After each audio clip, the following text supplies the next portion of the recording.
Mastah D-Baters. We get different. Mark, Nick, and Cody. Let's go.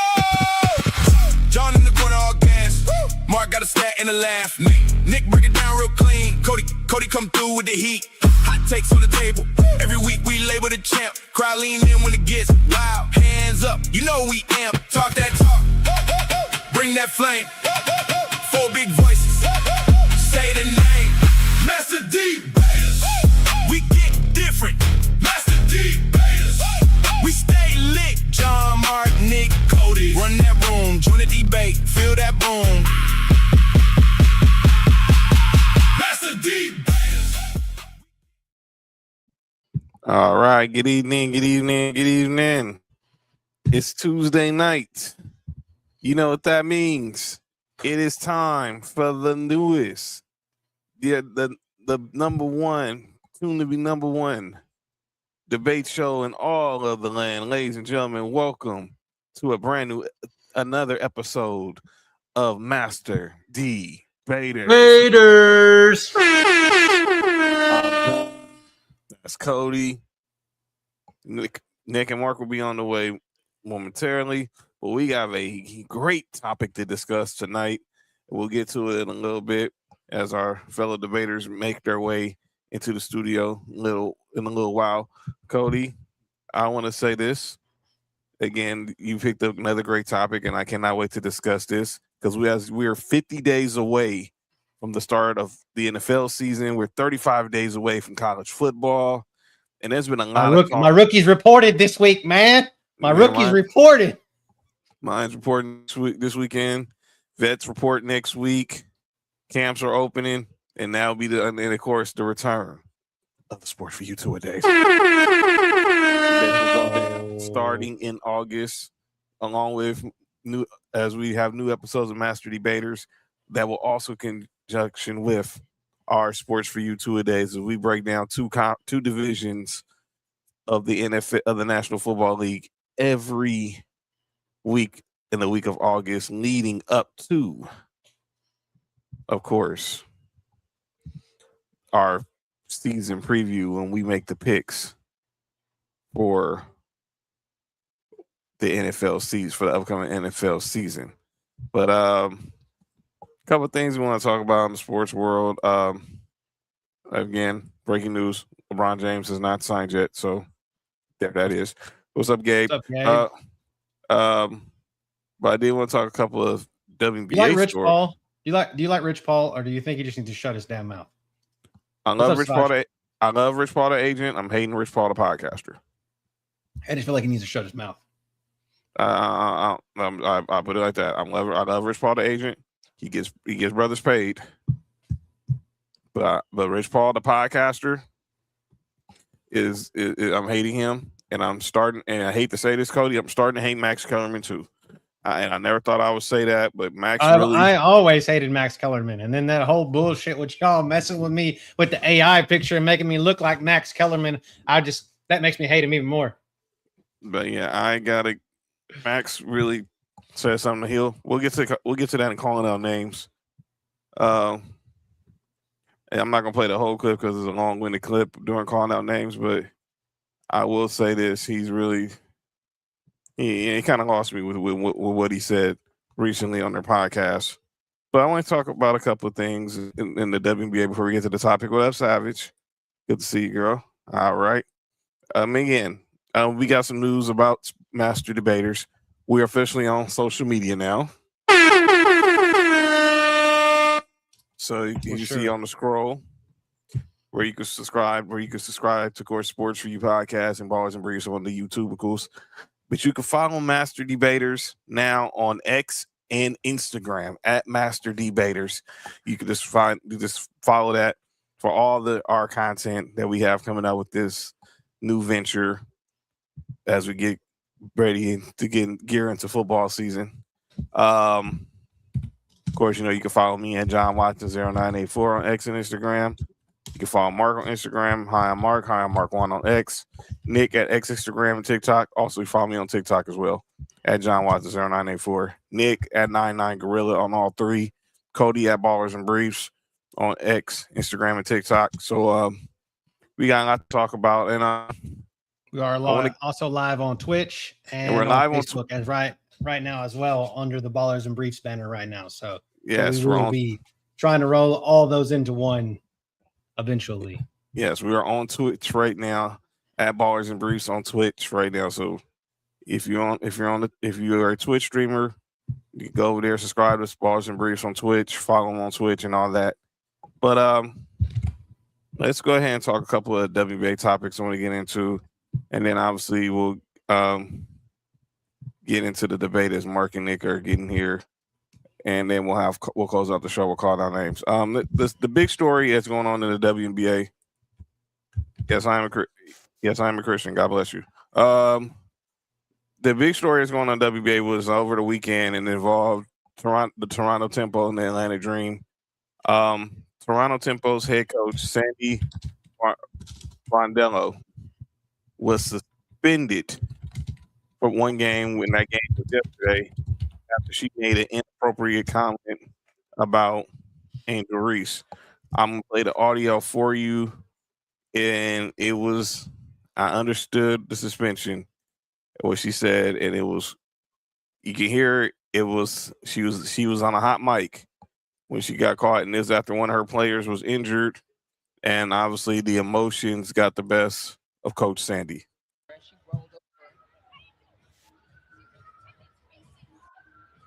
Sandy Brondello pleads her case. Carl Smesco has walked over closer to the officials. Meanwhile, there's theater in where she rolled over. For those know what she said, what'd she say? She called Angel Reese a protected species. Now, for those who don't know, Sandy Brondello is Australian and has a term they use in Australia a lot. She did not think she was not aware that it was going to have racial connotations to it. We call black girl species, and she had to take the punishment, so she was suspended one game. And that game was yesterday, but she did apologize to Angel Reese on X. She said, "Angel, I'm sorry. Last night, in the moment of Naraira's injury, I used a phrase that I shouldn't have used, and I take full responsibility for that. My frustrations with the officiating, when my words were unfairly put the focus on you. I also understand that my words carry the impact beyond what I intended, particularly for Black women in our league. And I'm deeply sorry that I've spent my career competing with. I'm sorry for that. I've spent my career competing with, coaching, and learning from incredible Black women.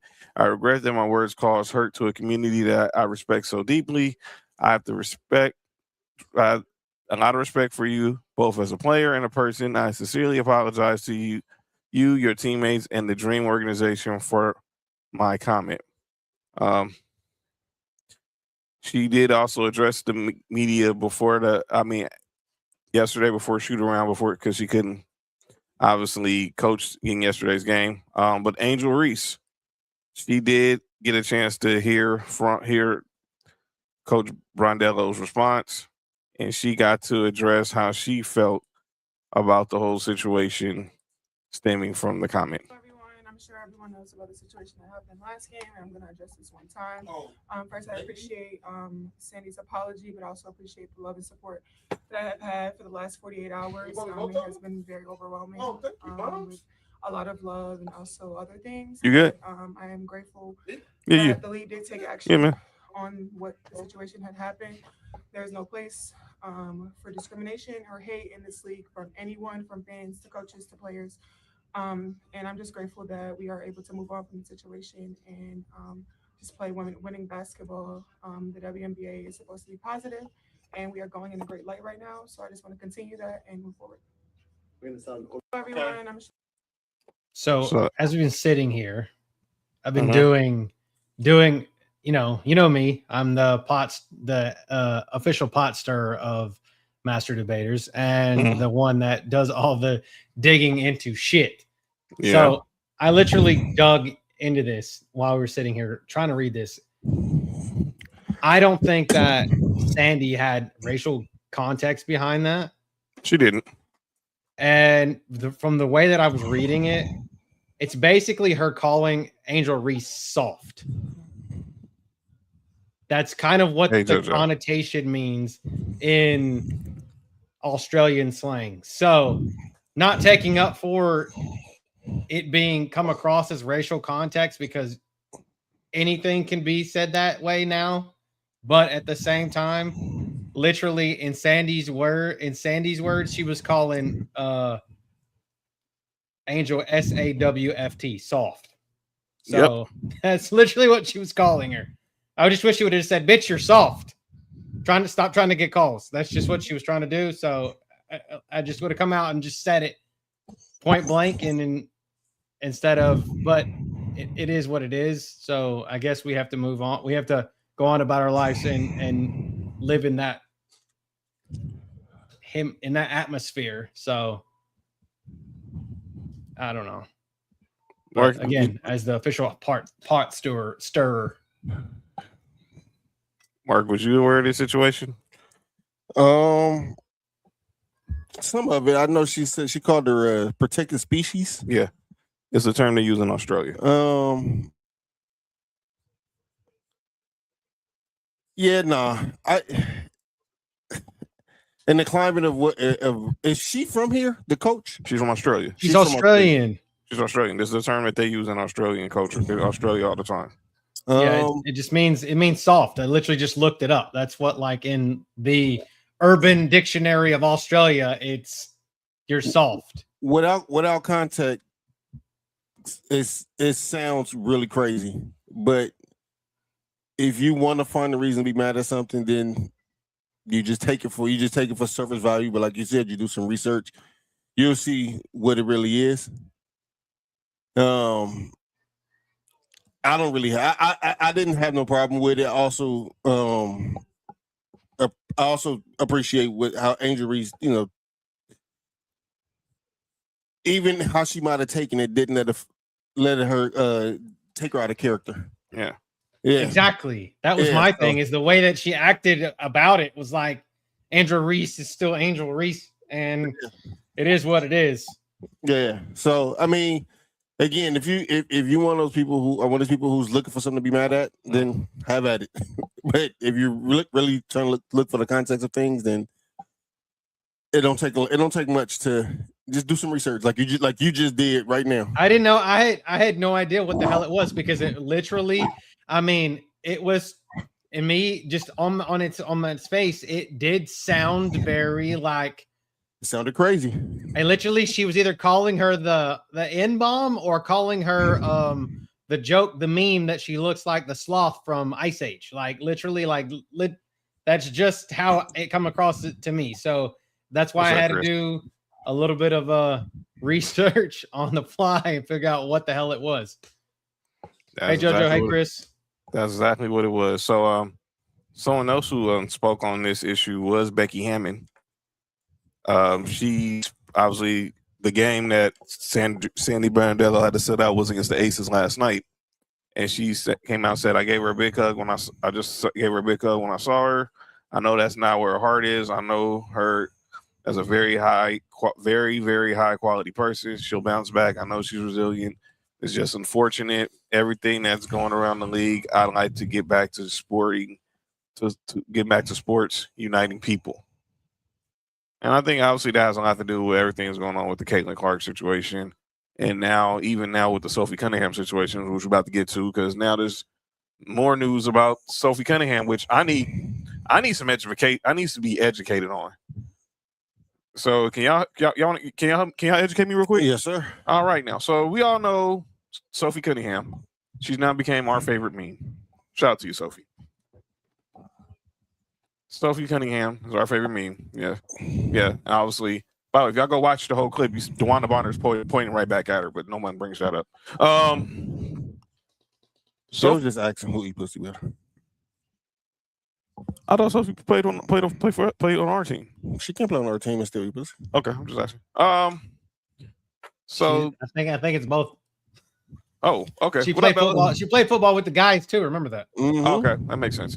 So obviously, Sophie Cunningham has became a viral sensation because of this. memes. She was a ring girl at the UFC fight recently, and now it seems like she got her own PE shoe, and it seems like everything's going in her favor. So this came out the other day from the NBA, from the WNBA Players Association. So, and is that the WNBA Players Association will not allow partner brands to monetize off Sophie Cunningham's viral point. Okay. So I was a little confused on the situation because I was still trying to figure out what did she do so wrong. What is the problem? So I found the article because it was the story was broken by Front Office Sports, and here's why. It is what they were saying. So the WNBA is prohibiting licensees from using the image of Cunningham's point in their products, according to sports business reporter Darren Revelle, who said the union called Cunningham's gesture derogatory. The WNBA did not deny Revelle's report. For licensed apparel, we generally do not feature or look to monetize player conduct from a confrontation between our members, a spokesperson said. The union has dozens of licensed brands ranging from video game company 2K apparel, Breaking Tea and Lid, sports cars, and Panini. But the union decision does not prohibit Sophie Cunningham from monetizing on the entity herself, even with the brands that are union partners. So basically, they're saying, and I'll be clear about this. Sophie's still in the way. Oh, there she is. We couldn't see the statement, but we got it. Let me go back. But because she's in the way. Sorry, Sophie. Let me go back. So Sophie Cunningham, again. So again, this is a story. Sophie Cunningham, obviously, she was profiting a lot off that viral point. Yeah, for sure. I mean, that's kind of her stick right now. Yes. So again, the WNBA saying that they generally do not feature or look to monetize player conduct from a confrontation between our members, but that decision does not prohibit Cunningham from monetizing from the incident itself. So I'm guessing that's saying, okay, we're not going to monetize off of it, but she can still get it. Is that what I'm getting? Yes. Yes. 100%. Okay. That's literally like, I want to say like something that okay, let's just use NFL for example. Two things: the Tebowing and Kaepernick kneeling during the national anthem.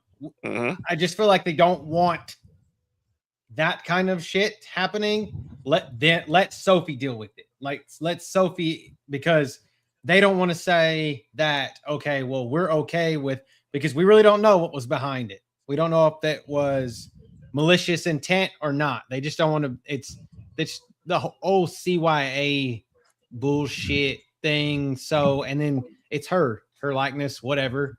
So let her do it. She'll go out and she'll be making all kinds of shit, and there'll be just next thing you'll see her in a commercial, and she'll be pointing at something. You know, that's what's going to happen. It is what it is. The WNBA just doesn't want any part of it, and it is what it is. I feel like it's not that big a deal. They're making bigger of a deal out of it than what it really needs to be. You know, I feel the same way. They're just trying to keep the story relevant without actually keeping the story relevant, because they're monetizing on it that way. They're getting more eyes on the program by talking about it, and instead of they're indirectly endorsing it by saying that they're not going to directly endorse it. That's what they're doing. I feel the same way. This story could have been nipped in the bud a long time ago, but it seems like the WNBA wants to keep it going for some odd reason, money, and now they want to make sure that no one else profits it from Sophie Cunningham. But even though this was such a derogatory incident, it was so bad, it was so awful. But other WNBA news before we get to today's debate, which is going to be a good one. All-Star Weekend is going down this weekend in the in the Windy City in Chicago, and obviously their main event is the 3-point contest. So here we are. We have the ladies who will be competing in this year's WNBA 3-point contest. It's Bridget Carlton, Azzy Fudd, Natasha Heidman, Ryan Howard, Marina Mabry, and Janelle Saloon. All notable names. Obviously, Marina Mabry and Azzy Fudd, probably the biggest names of those. Ryan Howard as well. Obviously, Natasha Heidman. One half of the stud buds. But some notable names will not decline invitation to this event. Those being Caitlin Clark, former 3-point contest champion Serena Ionescu, and forget this girl's name from the Lynx. I forgot her name. Michaela McBride. That's right. Kayla McBride. Yeah, well, Michaela. Yeah. They all Kayla McBride all declined invitation to be in the 3-point contest this weekend in the Shy. So go back to the people that were actually in it. No problem. Again, here are the ladies who are going to be in it. Bridget Carlton, Azzy Fudd, Natasha Heidman, Ryan Howard, Marina Mabry, and Janelle Saloon. Okay. All right. So this go down Friday night on ESPN. Bridget Carlton is the number 5 and 3 points. 3-pointers made. Yes. Then you've got Azzy Fudd, who's 11. Number 1 pick in this past year's draft. Natasha Heidman is number 10. Ryan Howard she's number 2. Marina Mabry is number 1. And Saloon is number 8. So these are top 6 out of the top 11. Yeah, 11, yeah. Yeah, so it's not a bad. And then Caitlin Clark was 7. Sabrina, who is insane to me, she's number 20. So that, and then Kayla McBride is number 4. So really, you're missing only Kelsey Plum out of the top 10. But you know what the problem is, and I know Mabry she scored with 53 this year. Yes, is this lack of star power in this, like the big name, which you would normally get with the Sabrina, you would get with the Caitlin, and you know what I'm saying. I think for the trend the way the WNBA is going, which is upwards, you will hope that the stars, and I don't want to put this on them, but you will hope that the stars would keep doing it to make it push it forward. I agree. I agree 100% too. I just feel like that's just the world that we live in with any all-star type event that we're living in anything. This is what we've done. Like, we've just watered them down so bad because players don't want to get hurt. They were back in the day when we had the Pro Bowl and they had like the quarterback skills challenge and all that shit. And it was at the end of the season after everything was done. You got dudes going out there just winging it, not giving a shit. That was dope. And that now it's like, okay, well, it is what it is. And then it's just a highlight for younger talent, I guess, at this point on all of the all-star type platforms. I just for me, I think that a lot of stars don't see the point in participating in some of these. Like, they don't. It's not no point to it. You gain nothing from it. But at the end of your career, saying, "Oh, he did this, he did the slam dunk contest, or he did the 3-point shootout, or she did the 3-point."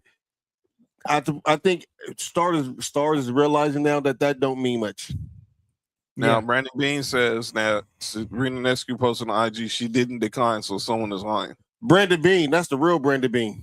Shoe companies and stars' ears more and more. And there are going to be a lot of shoe releases, just like at the NBA All-Star Weekend. There are going to be a lot of WNBA shoe releases this weekend, obviously, for this 30th All-Star game. So, what I did like, and I know it was the NBA. It was the NBA All-Star game, was when they had the shootout with the men and the women. It was Stephen versus Sabrina. Yeah, I think that if they could have pushed that more, especially with the WNBA, I think that would have been dope. I would love to see that. Hopefully we I just get feel it like next. I felt like this would like your all-star games when it comes to shit like this is where you need to get where you should try to push towards the casuals or the people that don't watch the shit. Like that's what you bring. That's what it's for. It's for the cat. It should be for the cat. I mean, literally. Okay, let's like just think about it like this, and I'm gonna put it to you in my business sense, right? Bring it in the casuals, people that didn't watch the first half of the WNBA season, right? Okay, I've got 4 or 5 players. Oh, I hear their names come up a lot. Like I really don't know who they are. I just know that they're a controversial, polarizing fucking topic. Right. Mm-hmm. You got Caitlin Clark out here jacking up threes when everybody talks all this shit that she misses all the fucking threes all the time. So let's just let her. She does it right. Bam, bam, bam. Okay, well, she wins or places second, and some AZ Fudd, who's #1 overall pick, beats her in the end of the shootout, right? Oh, well, I'm John Doe over here that doesn't watch a fucking thing, and I'm a misogynist. I want to watch some women's basketball now because I watched this happen. I'll watch a little bit more than I have ever in my lifetime because they catered to the casuals. I don't feel like they catered to the casual at all in any sports all-star game. They don't. It's a promo fest. I'm Cody. I'm on the fence about this because what's up, Christy?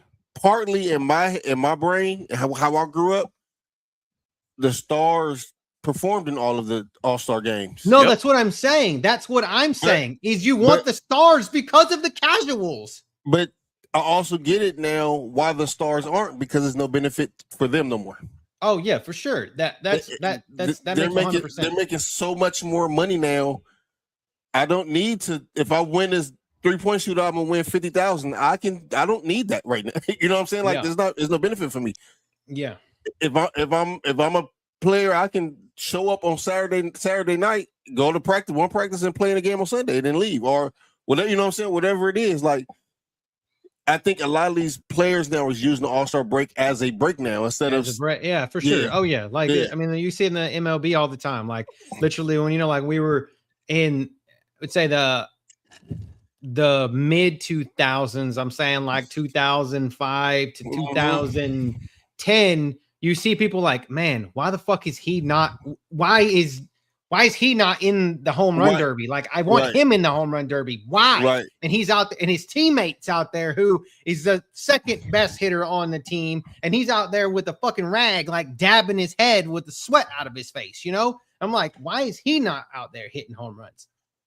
Brandon Bean said, I'm probably in the minority. If I'm a star superstar competing All-Star Weekend, fans are there to see the Stars. If someone voted for me, well, they're playing the All-Star game.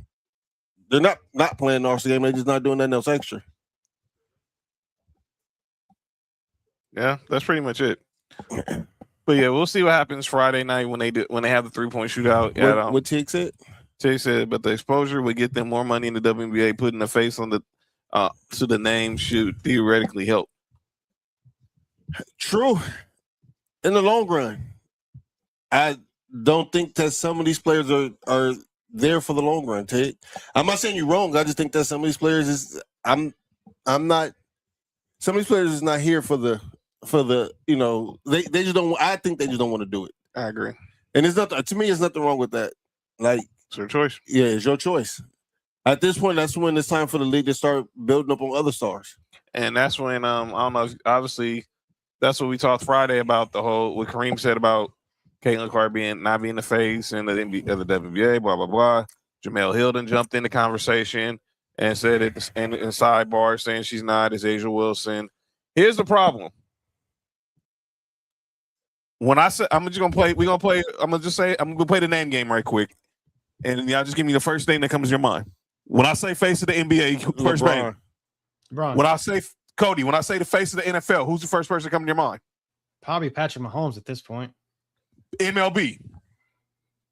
Aaron Judge or Ohtani. Yep. 1 and 2. I'm going Ohtani. Ohtani. When you have to think about it, that's a problem. Like we go to hockey. Probably some people might say Connor or some people might still say Connor McDavid. Oh, Connor McDavid. Yeah. Connor McDavid. Golf. Some people are gonna say Rory. Some people are gonna say Scotty Scheffler. Yeah. If it's Premier League soccer, people will still say Messi. Some people are gonna say Mbappe. Some people are gonna. Messi's in the MLS, so right. I would say right now it's probably Highland. Right. Holland. Exactly. Or because he plays for Manchester City. So yeah, when there's not a definitive face, you sometimes have. That's a problem. And you got some people gonna say it's Caitlin Clark because of what she's done for the economy in the WNBA.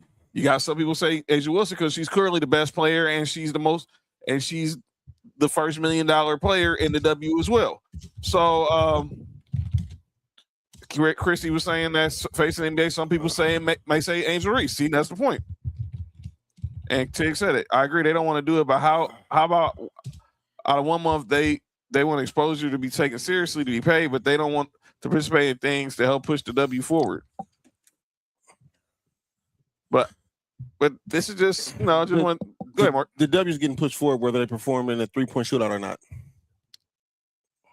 We have to just stop using certain things as because we want to see things. The WNBA is still getting pushed forward no matter what.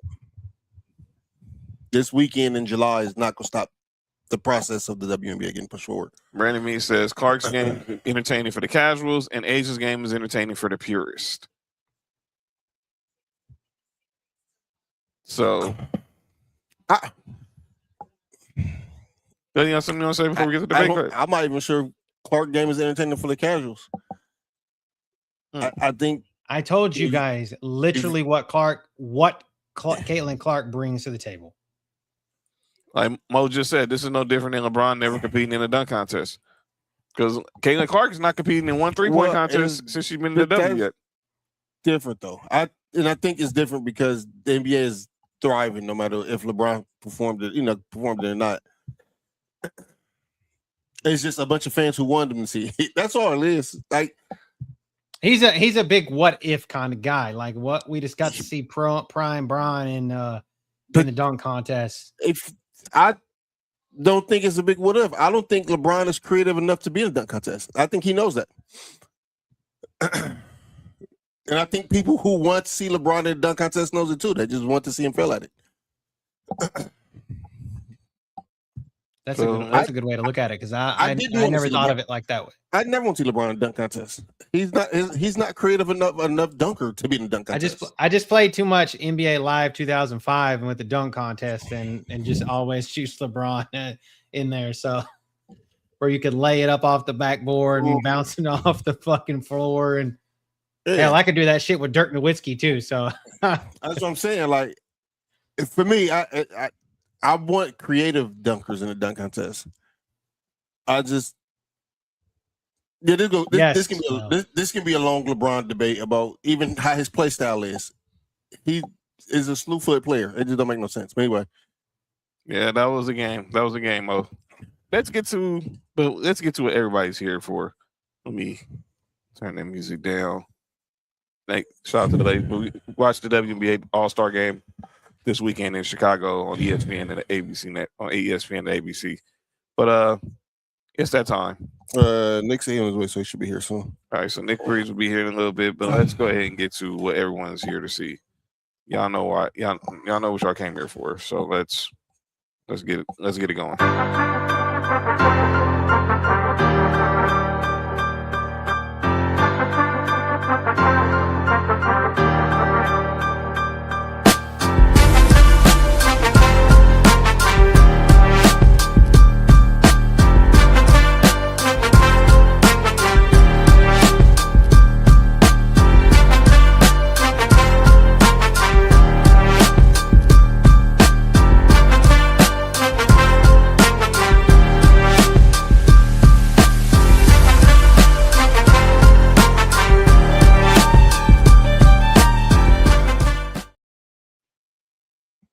And there it is. Ladies and gentlemen, we are ready for our latest debate. All of us have grew up in the sports world. And there's been this long age-old debate. What wins championships? So we're going to ask the question. Does offenses or defenses matter more to winning a chip? All right. So I'm going to let Cody lead us off. Tick said NBA needs to get rid of dunk contest. And I horse saw stuff that was and I was crap. like, They tried it was garbage. Hey, Tig, they don't need to get rid of the dunk contest. They need to get the right dunkers. Do you remember that show Dunk King? Yeah, they got a new season of it. It's on HBO Max. Yeah, go grab some of them play. Yeah, I guarantee you it'll be some. Your people be executive produced by Shaq. Yeah, dig the new show. I'll get. All right, Mo. Mo, what up with it, dog? And it's the great Nick Freeze just walking into Mom the still in there? Yeah, just walking into the studio. So, Cody, explain tonight's debate, please. Okay, so we all want to know. We all hear this shit like, okay, well, it's a high-powered offense is what's going to win you a championship. It's defenses win championships. We hear this stuff all the time, and we always really want to know: is it really a defense that puts you over a good defense that puts you over the top, or can you overpower a good defense with just a really high-powered offense? And Nick, what that's up with where it, we came. Sir. Come here, nephew. I came in with the idea of like, okay, we need to figure out what matters the most, and then kind of get our own takes about it. And then I pulled a bunch of stats to show across all four of the American sports, the big four, the NBA, the MLB, the NFL, and the NHL, to see does offense and defense, which one matters more? Who's won more championships? This is going to be an interesting conversation. Nick Freeze is getting his beverage right now, and then we're going to get started. But let's look at let's start. We're going to start a little different. Yeah. We could go to the sports we know, but like Cody has also brought in. We got all four major sports. So let's start off with the NHL. And John, before we do that, and my bad to you, bro. Go ahead. But you also had three people who's played football. And I was a defensive player. Was not offensive at all. At three different spots on the field. Bro, that was what, dude. Dude, that was gonna be a wild statement. So I think this is also, you might see some and basketball. Me basketball, but and you go see some interesting views. So I didn't want to leave out anybody that might be a fan of hockey in this environment, because I don't know enough about hockey. Me neither. To say that I am a professional hockey watcher. I just know what team is good when they're good at that moment in time. I do know that last few years that the Florida Panthers railed off a few, and then this year you had the Canes shocking the world and beating the Vegas Golden Knights. But so what I did here was I took the defensive statistics of the best defensive team in the NHL to go on and win a Stanley Cup. So the number one defensive statistic in hockey is goals scored against. So here you can see for about 10 years, the Montreal Canadiens, which I guess because this was Canada hockey back in the day, it wasn't American hockey, right? So they were just most of we don't count them in the six. Yeah. So they were railing off championships here. Hey, go on the front with the number one defense in hockey. So they had the least amount of goals scored against them, which makes the most sense, right? Ouch. Like you don't get goals scored against you in hockey, you're going to win hockey games, right? Yeah. Then move into the 80s where there was only one team that was number one in goals scored against in the whole decade of the 80s. We're done with the 80s. Again, in the 90s, that's the Mark Messier New York Rangers after Wayne Gretzky left. And then Messi. A couple in the early good? 2000s. And then within the last decade, we've got 3 here. So it looked early on like defense is what was winning a championship. But the further on that we got, to hell with defense. It really doesn't matter. If you're getting scored, you just need to outscore the opponent. Screw how many goals that you can score. Because, for example, this year, the goalie for I believe it was for Vegas was getting pucks put in all the time. And they were winning. They were up, I believe 3-2, and then that's when when the Canes came back and won the whole damn thing. So, so we saw it. Back-to-back champions here. Florida, in 24 and 25, had the number 1 defense.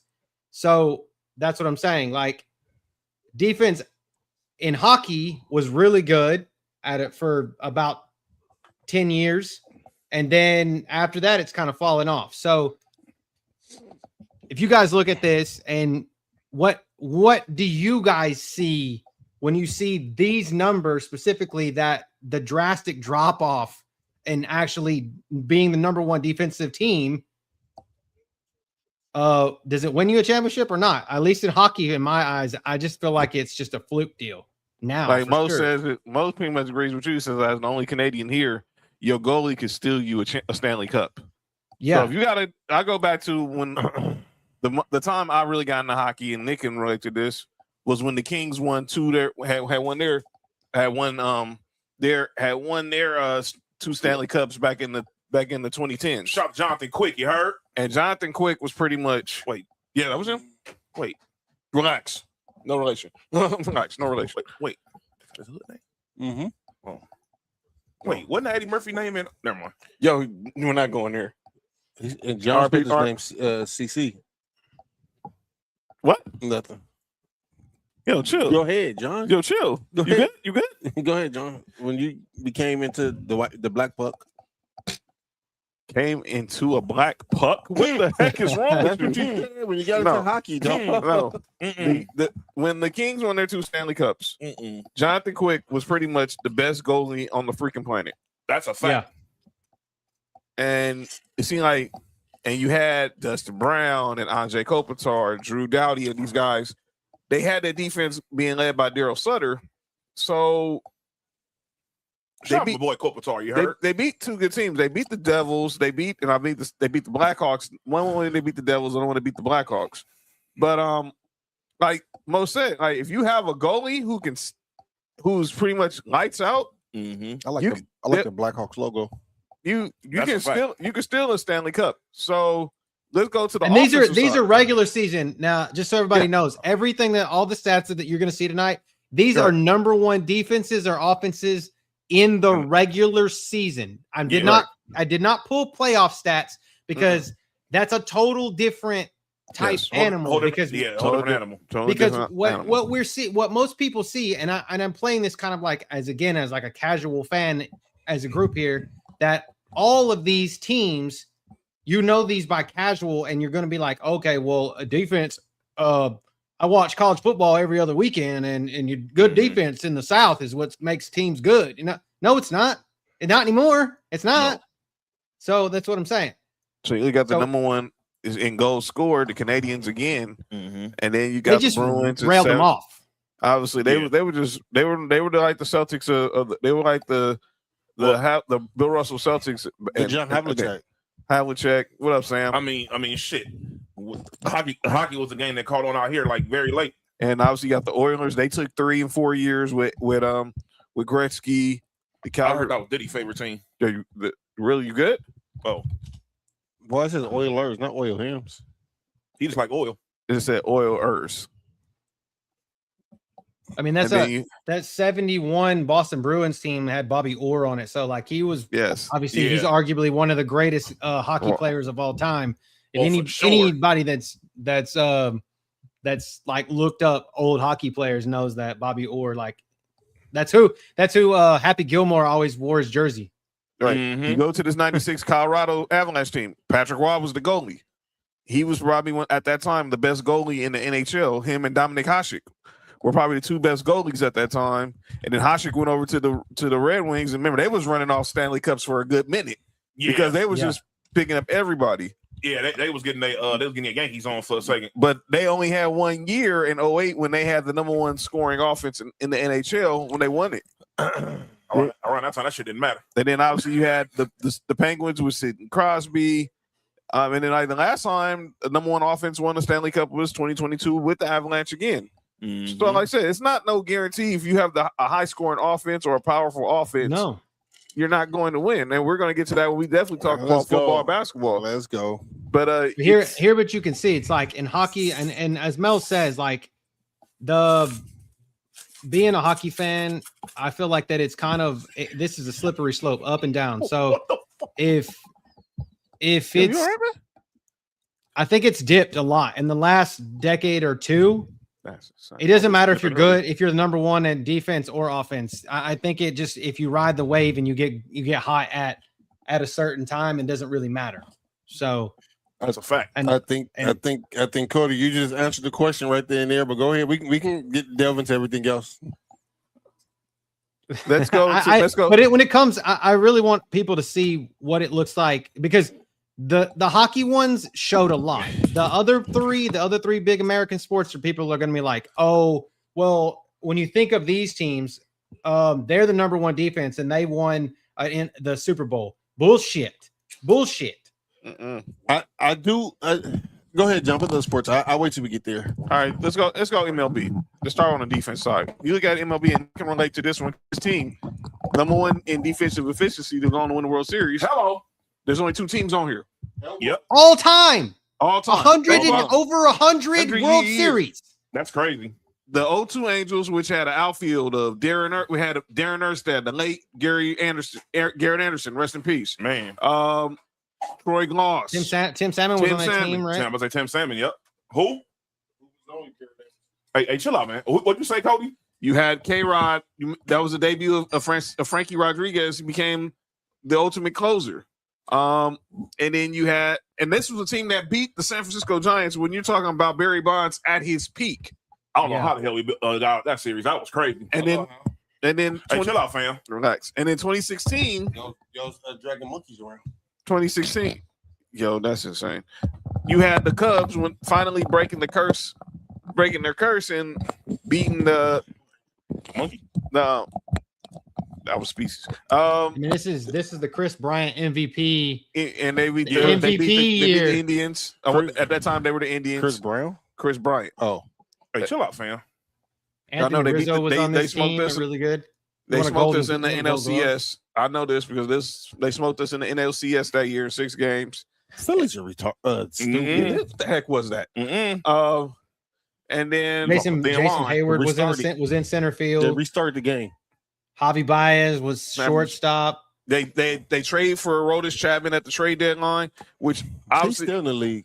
Yeah, he's not crazy. He's like 72 years old. Everybody talking about. Never mind. Nope. Remember they didn't want. Remember teams was like they shouldn't have traded him because of that whole incident with his wife. And it was like, yeah, okay.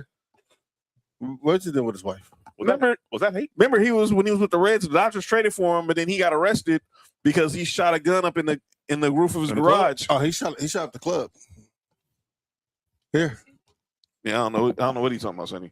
But yeah, only 2 teams out of all those teams in MLB. And then you look at runs, number ones and runs scored. Obviously, the Yankees were there a lot.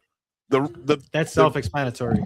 The big Pete Rose Reds. The Big Red Machine with Pete Rose and Joe Morgan and Johnny Bench.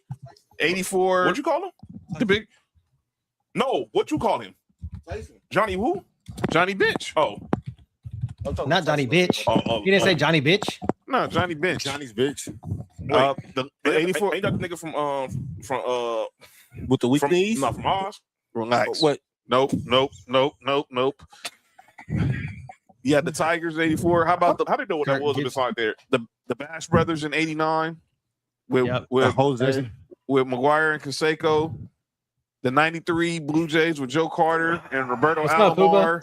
The 89. Oh, that was the freeway series, huh?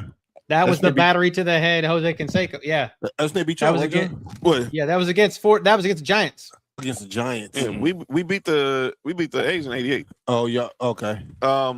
93 was against. Was that the Phillies?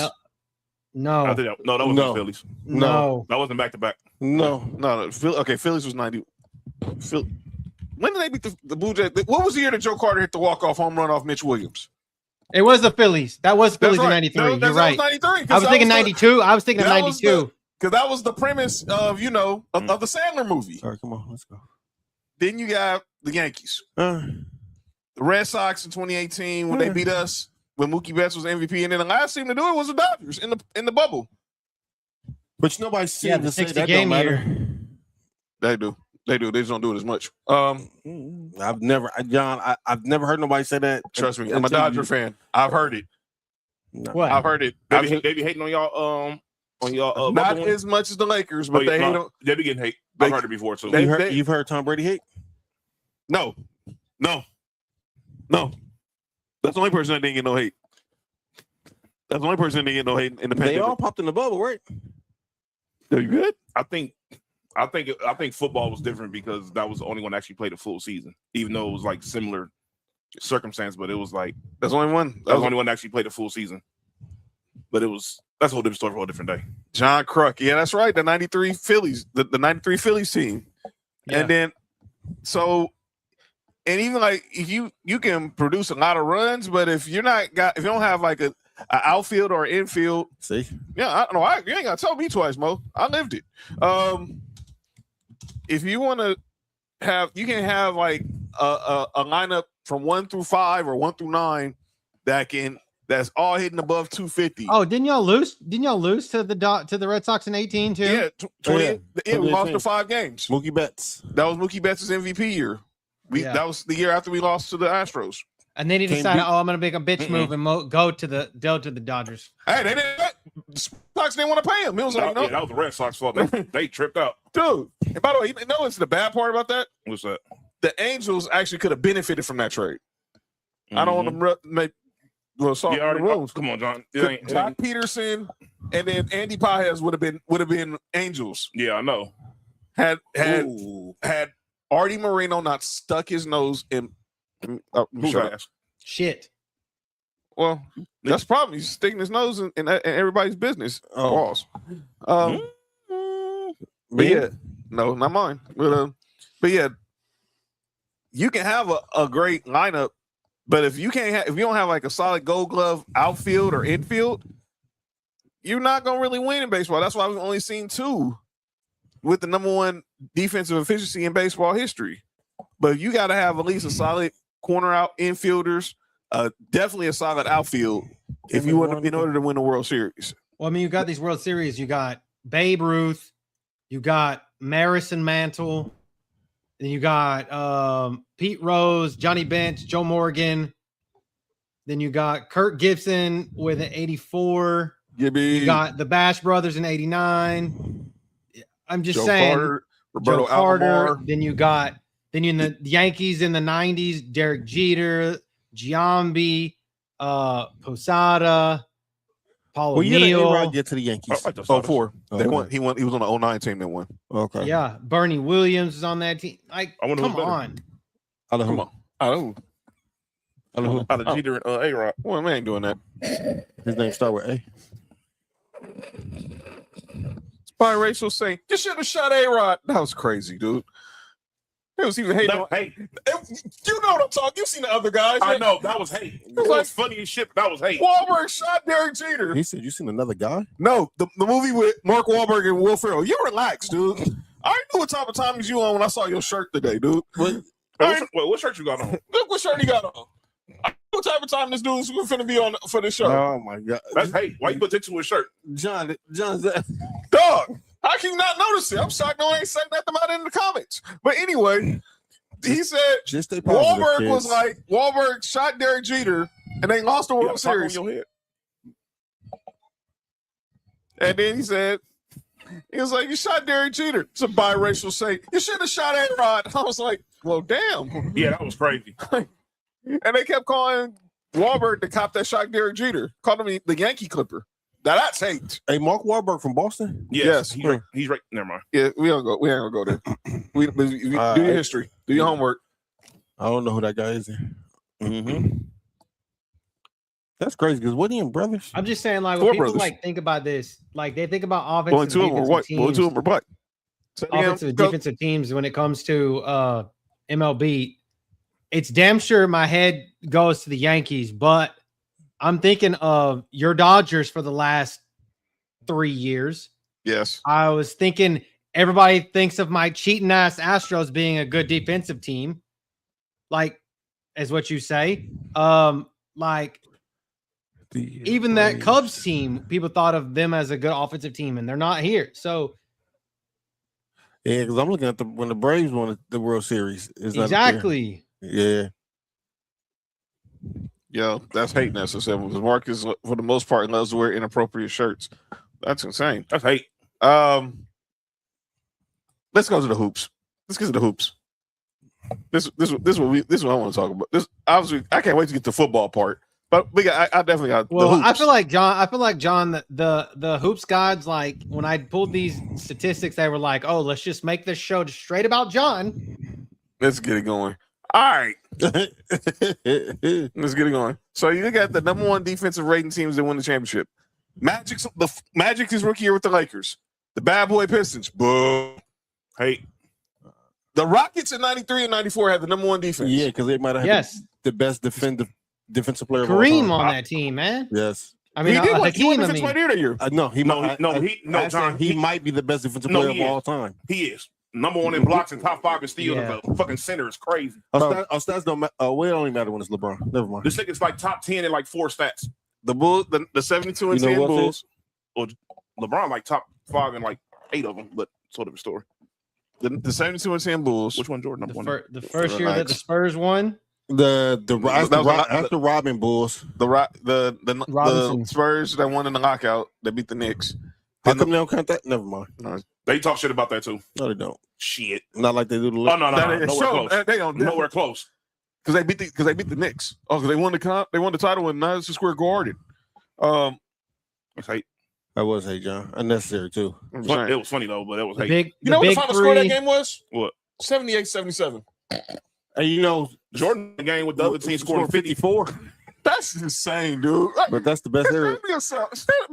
Yeah, winning the games couldn't even score 80 points. 80. Them niggas scored 60. I was talking about the Spurs. Don't get me started on MJ. I mean, come on, dude. But that's the reason why he can score 30. Everybody scored 7 on his team, and they look. He carried his team. No, nigga, they was playing teams that scored 60 points. Yeah, I mean, nigga, you scored 54 points. Yeah. That's like freaking 11 points. What?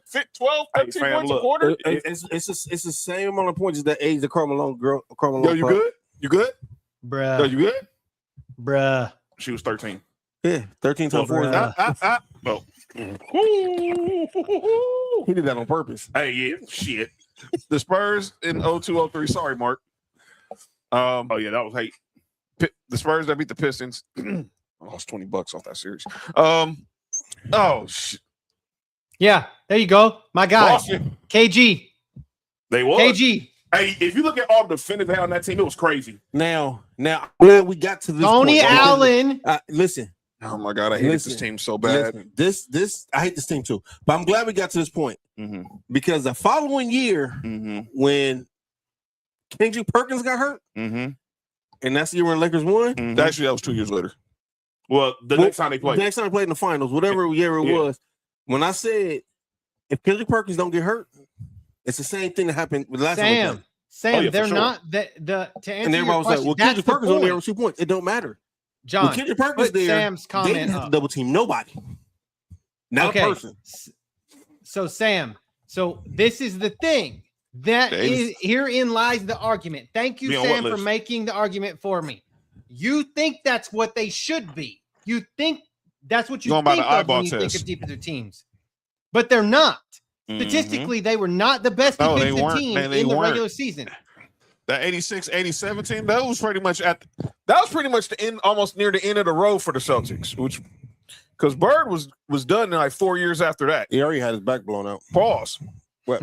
The Lakers were at the end of the Lakers. That's crazy what Dominic did to him. Yo, chill. Jesus. You good? What shots fired? Hey, you think Jordan had the mafia kill? Never mind. Is that? Yeah. No. Oh. Len Bias.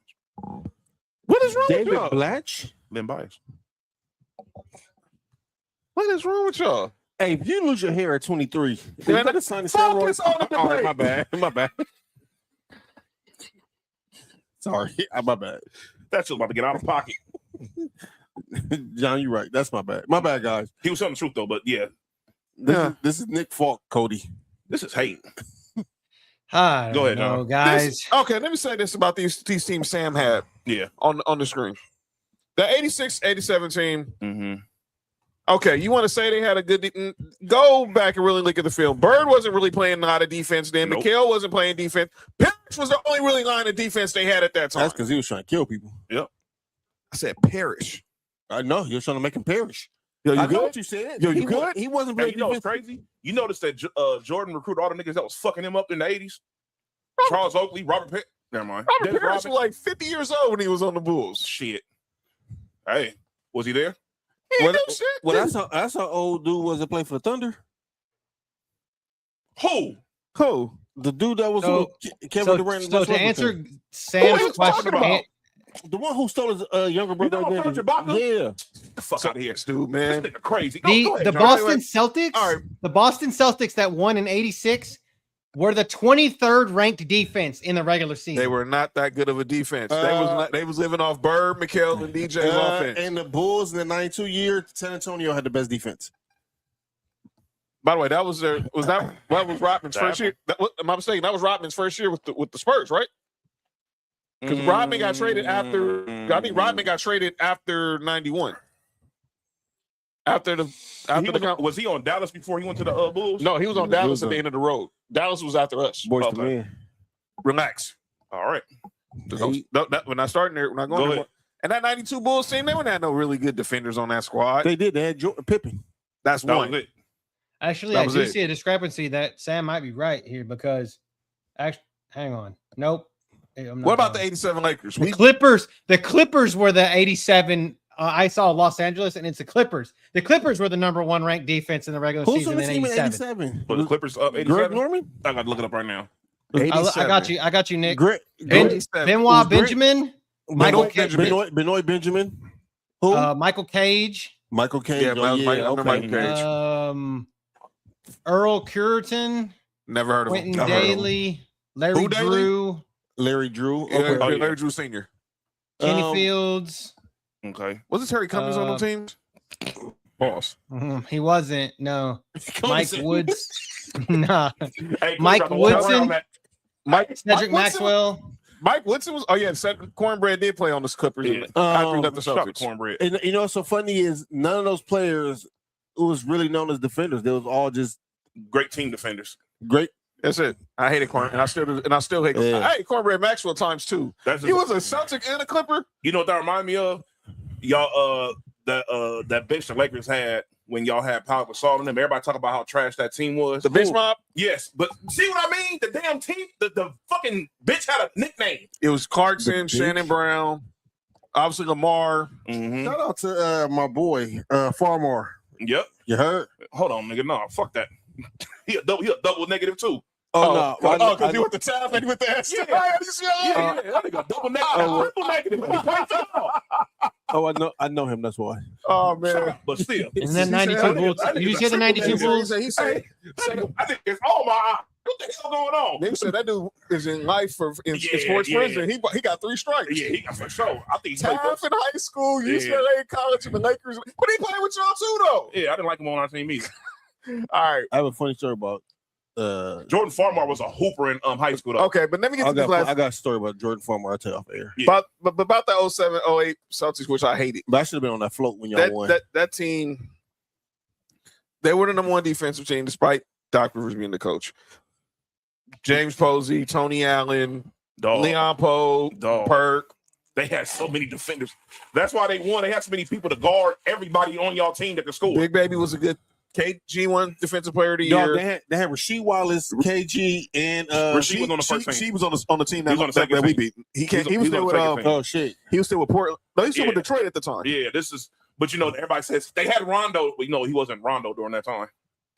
Rondo was always Rondo though. No, he wasn't that Rondo during that time. He was on the come up Rondo. I'm explaining point guard to y'all too. And then That's why I'm gonna say Rondo. And then the Rondo's last always one been is the Rondo. Warriors. That first Warriors team, everyone talks about Steph and No, Clay. they No, were their the defense number one defense in the league. with Draymond's defense, Iguodala's defense, Clay, Steph would get a lot of I steals. mean, it's like literally he played Iggy's the block passing of LeBron is like the most.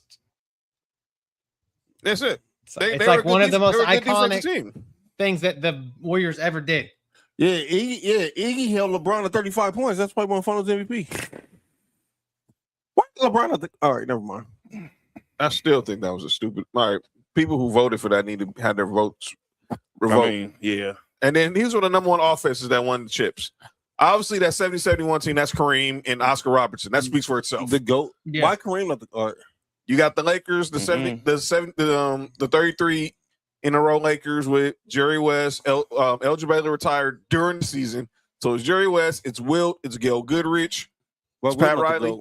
Hey, that nigga retired and y'all won. That was crazy, ain't it? Did he still was got the a ring? Who? He still got a ring, right? Yeah. Yeah, but it would have been so much better if he would have played. But, Yeah, I probably would have lost. well, If 81 shows, they would have lost. Wait. He was on the team with Wilt? Yeah. Did he have a wife? Who? Elgin Baylor? Bruh. Yeah. Oh, yeah, he retired for a different reason. Yo, you good? All right. Wait, check the phone, son. Mark's on demon time tonight, man. I told you, when I saw this dude shit, I knew this. Green.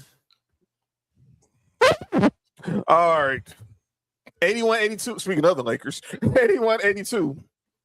Obviously, those teams, 84-85. The Showtime Lakers were Yeah. everyone talks about the offense, but Pat Riley had them playing defense. But the offense, obviously, with Magic, Byron, Kareem, Worthy, obviously, and then obviously the Bulls, Silk, Bob McAdoo, 96, 97. Oh, that was the following year. That was the first year they beat the Jazz. That was They got Spencer Haywood on one of them teams too. Yeah, we got Spencer Haywood. Spencer Haywood was on the Showtime Super Lakers. team. Hey, come on, man. Super team. Hey, imagine winning the championship and then drafted James Worthy. Well, it still could have been Dominique.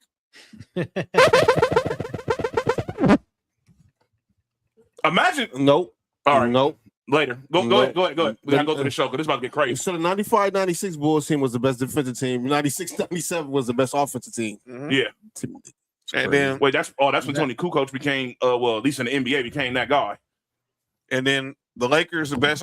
Of course, the Lakers are the best 01. offense. Yeah. Well, that's the thing. The that was Bulls the best Rob and Cody? No, I'm just saying that Bulls team. That's crazy. That only one of again. Everybody's like, "Oh, the Bulls team. They were the best because they had Jordan. They should have been the best offensive team in the fucking world." No, they weren't. They were definitely a defensive team. And obviously, the Lakers, that 01 team was the best team. They won 15. They went 15-1 in the final in the playoffs. Should have was 16. No, It's freaking Iverson, dude. no, that sound like That's White Iverson. that sound like the NBA was trying to I've been balling do since I a was narrative that year. young. And That's the Sosa best lost Post around Malone before. song out there. Anybody don't know that? They're a bum. Well, he's a bum, but never mind. Yo, that's hate. But then you got the Warriors' first team with KD, the first year with KD. Dog. You ought to knew what was. Look, we knew what was going to happen when the moment Kevin Durant signed with the. It was like championship for at least the next 2 years for sure, and that's exactly what I happened. mean, I swear And the bucket just grew instead of like from the rim like regular Yeah. size. It just went like this. It got stretched. Matt, Yeah. yo, pause. Lots of Matt- lots Matt, of balls you went gotta in there. You got to leave either Steph Curry or Kevin Durant open. Kim Kardashian. And then the Celtics, the most recent was the Celtics that beat Lucas Mavs with Jaylen Brown, Jason Tatum. And Derek White. That team scored a lot of points and with ease and a lot of 3-point shooting going on. And I think that's and I think now that's been the curse of them. They can't jacking up them 53s a game. It worked that year, but it hasn't worked since. I think it's because I mean when you win, teams start figuring out how to No, you just need if you sometimes you go on a run. if you have a shooters on your team, Mhm. shooting 53s, and I hate this version, but it's not a bad. Yeah. It's not a bad thing if you have shooters on your team. Yeah. Like yeah, but are you got to at least be making 40% a clip.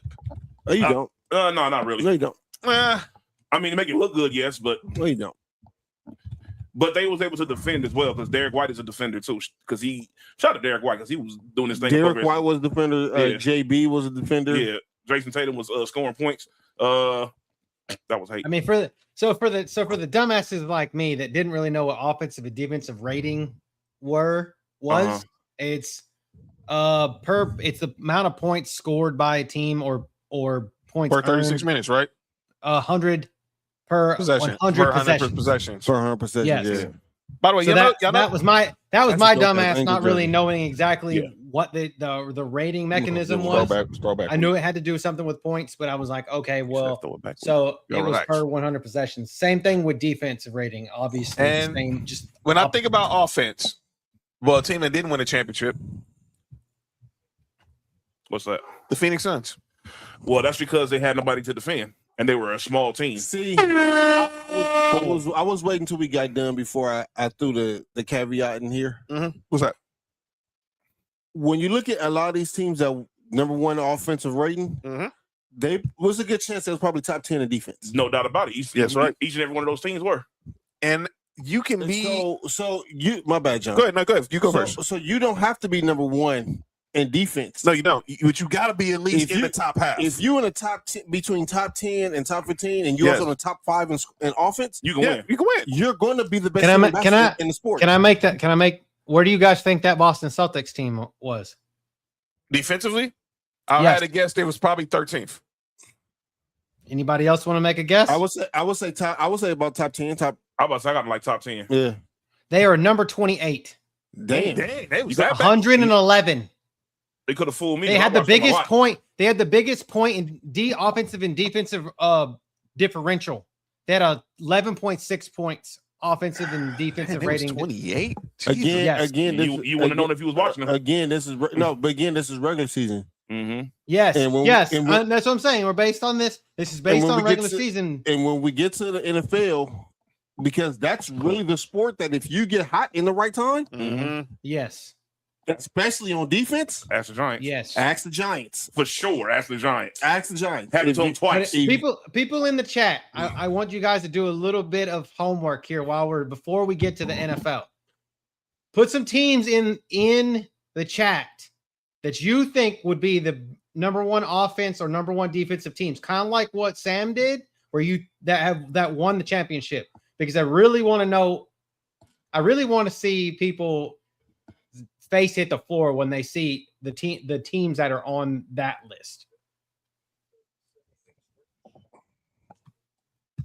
Y'all ready to get to the foosball? Stay positive. Oh, the Marlins had a triple play. Yeah, that was crazy. Hitting 3 at one time is crazy. Man, wait. Must be nice. Let's get to the NFL. Are y'all okay? What? That was a dope song. Sounded like Jennings. Hey, what was he singing about? I don't know. Getting They head. said it must be nice.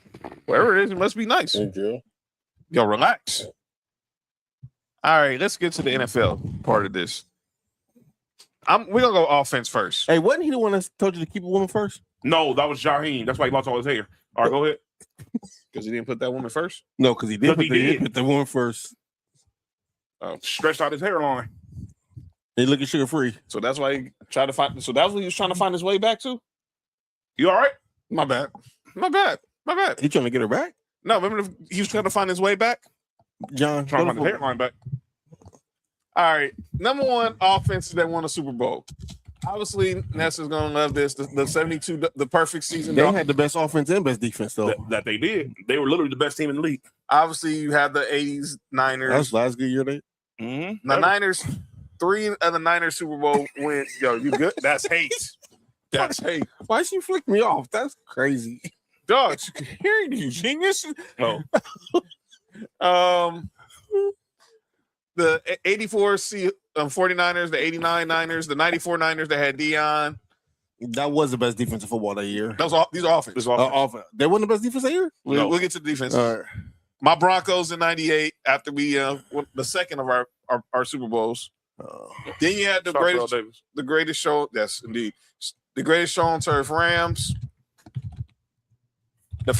Their only Super Bowl in St. Louis, and then the 09 Saints. The one that was gifted. Who? The Saints. Well, nobody told. Well, Katrina that happened? Yeah. 09? Okay, y'all so people that don't know this is the total offense means the amount of yards total.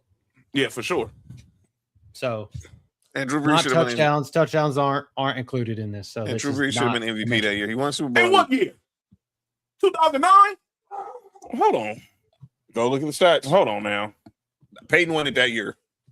Oh, that was the year Peyton had like 23 touchdowns and Peyton won it that year. That should have been Drew Brees. That should have been Drew Brees. Go run Drew Brees' numbers and run Peyton Manning's numbers. I dare you not. Hey, I know. I remember that. Yeah, I remember. Yeah. What's up, Drew Brees? All right, go ahead. Like I said in the group chat the other day, I needed Miami to channel the 72 team and have another person. Oh, that's not happening no time soon. Yeah, maybe that in Madden. And keep up alive. Not mad neither. They still play. All right, but let's talk about some of these offenses. Obviously, we all know about the perfect season with the Dolphins. You had Larry Zonka, Mercury Morris, Bob Greasy, and they like the 08 Celtics. But these 84, but obviously the Niners. That's Dwight Clark, right? Yeah, 84. 84 was Clark. 89. John. Yes. No, Peyton should have won that year. What was his numbers? 4,500 yards, 33 touchdowns, 16 interceptions. It was the 08. It's 08. But it's still it's the 08 Manning MVP that was in question. Oh, okay. 27 touchdowns, 12 interceptions, 4,000 yards. That's Drew Brees' numbers? No, that was Peyton Manning. Chad Pennington was actually second in MVP voting that year. Chad Pennington. Jets. That was Miami Dolphins. Chad Pennington, wasn't it? It definitely was Miami Dolphins. Chad Pennington was second in MVP voting one year. Who the fuck is the Miami Dolphins? Dude, hold up, man. Chad Pennington was. Who the heck is voting for Chad Pennington for MVP? He got four votes, John. I'm looking dead at it. Who the heck was voting for Chad? He had the same amount of MVP votes as Michael Turner. Who is voting for Chad Pennington for MVP? That's crazy. Because did he win comeback player of the year like three times? Yeah, but you know what? In 2009, you know who was the passing leader in the NFL that year? Who? Matt Schaub. Yeah, he was like 300 short of 5,000. His name is Scott Blewett. That's crazy. Yo, you good? He blew who? You good? The clown?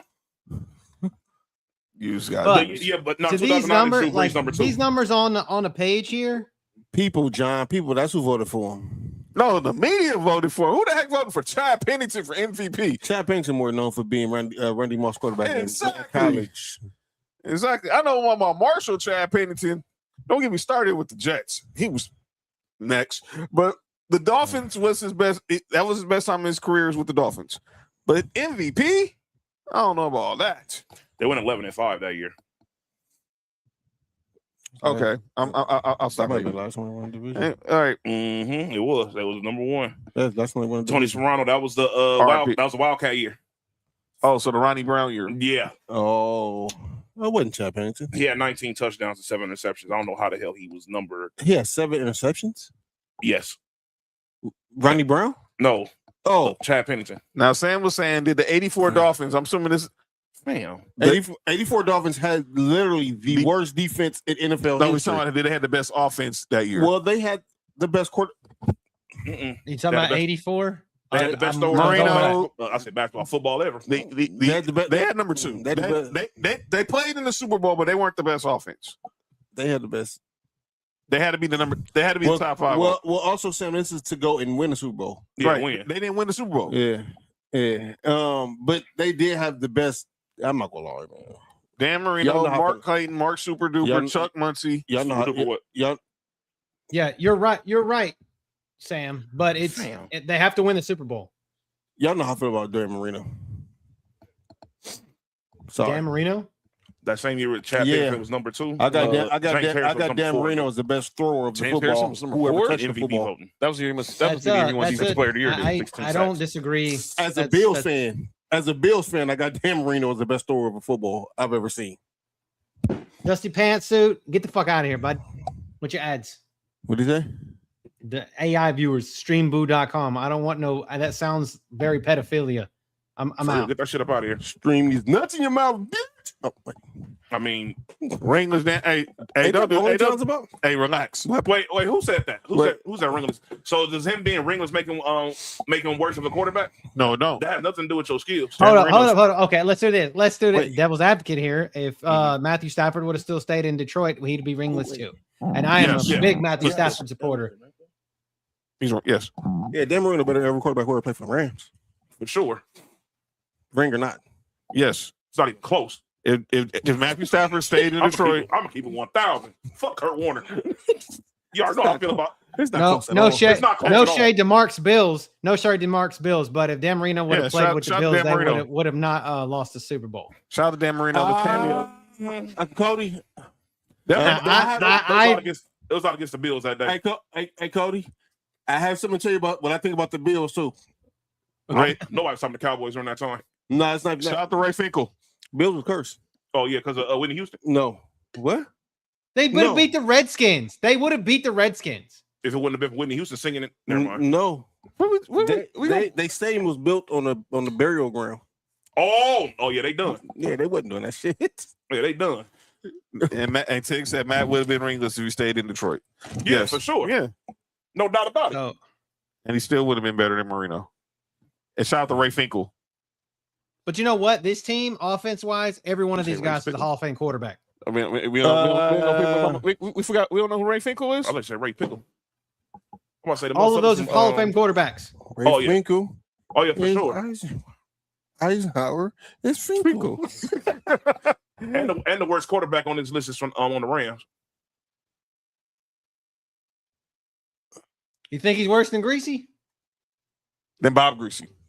Yeah, for sure. You think Kurt Warner's worse than Bob Greasy? I got Kurt Warner better than Bob. I think so too. Fuck Kurt Warner. I got Kurt Warner over Bob Greasy. Finkel is Einhorn. Einhorn is Finkel. Cool. Shout out to Ace Ventura. You know, there's no pets on this premises here, Mr. Ace Ventura. Shout out to Ace Ventura. Second one for sure, the best one. But here's the thing: is people doing think, this right now? oh well, No. you got the. We can change this Since debate nobody right put them in the chat. Somebody put them in the chat. The Chiefs. Everybody thinks the Chiefs' offense was the number one offense. No, the years no, that they won. Hey, why did Tig take us out of Buffalo though? Just like if Josh stay in Buffalo, he'll be ringless. Well, dang, Tick. No, hey. And Josh Allen still the best. He better quarterback than for the Rams too. Oh, for Next. sure. For sure. It's No not doubt close. about It's it. not close neither. Nah. Wait. Yeah, nah. That It's not close neither. And I'm not biased because of the college, but yeah, no. He's better than Matthew Stafford. Shout out to Captain Winky. What? That's what I call. Yo, you good? I hope y'all know. Hey, are you okay, dog? No.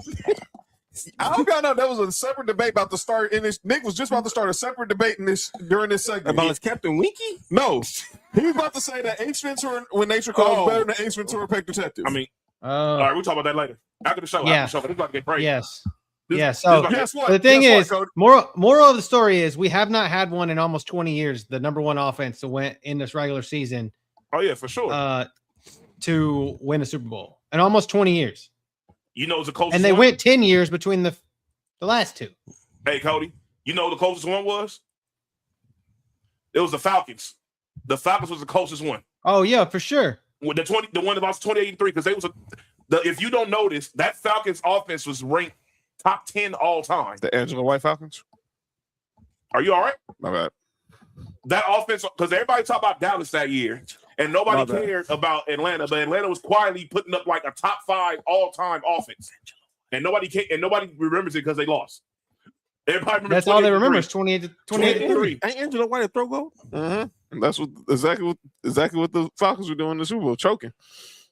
Well, throw goals don't choke. Well, throw goals don't choke. They don't. Never mind. Anyway, go ahead. John, defense. Number one in defense. All right, but let me say this about my Broncos real quick. John out of pocket. My bad. Angela White is the GOAT. But let me say this about my Broncos real quick, and we'll get to the defense. Oh no, I know who the GOAT is. Jesus. Hey, Go ahead, John. our offense was carried by Terrell Davis, but we had a good defense. Me? Oh yeah, Bill Romanowski. Romanowski, Atwater, Call niggas niggers. John Mosley, Neil Smith, Alfred Williams, Darian Gordon, Tyrone Braxton. I mean, it's good to have a little racism on your team, right? That's why Raiders can't win. We ain't got nobody racist. Oh, that's funny. But but the GOATs still make noise. They can try to bring somebody gay over here. It still didn't work. The GOAT still make no.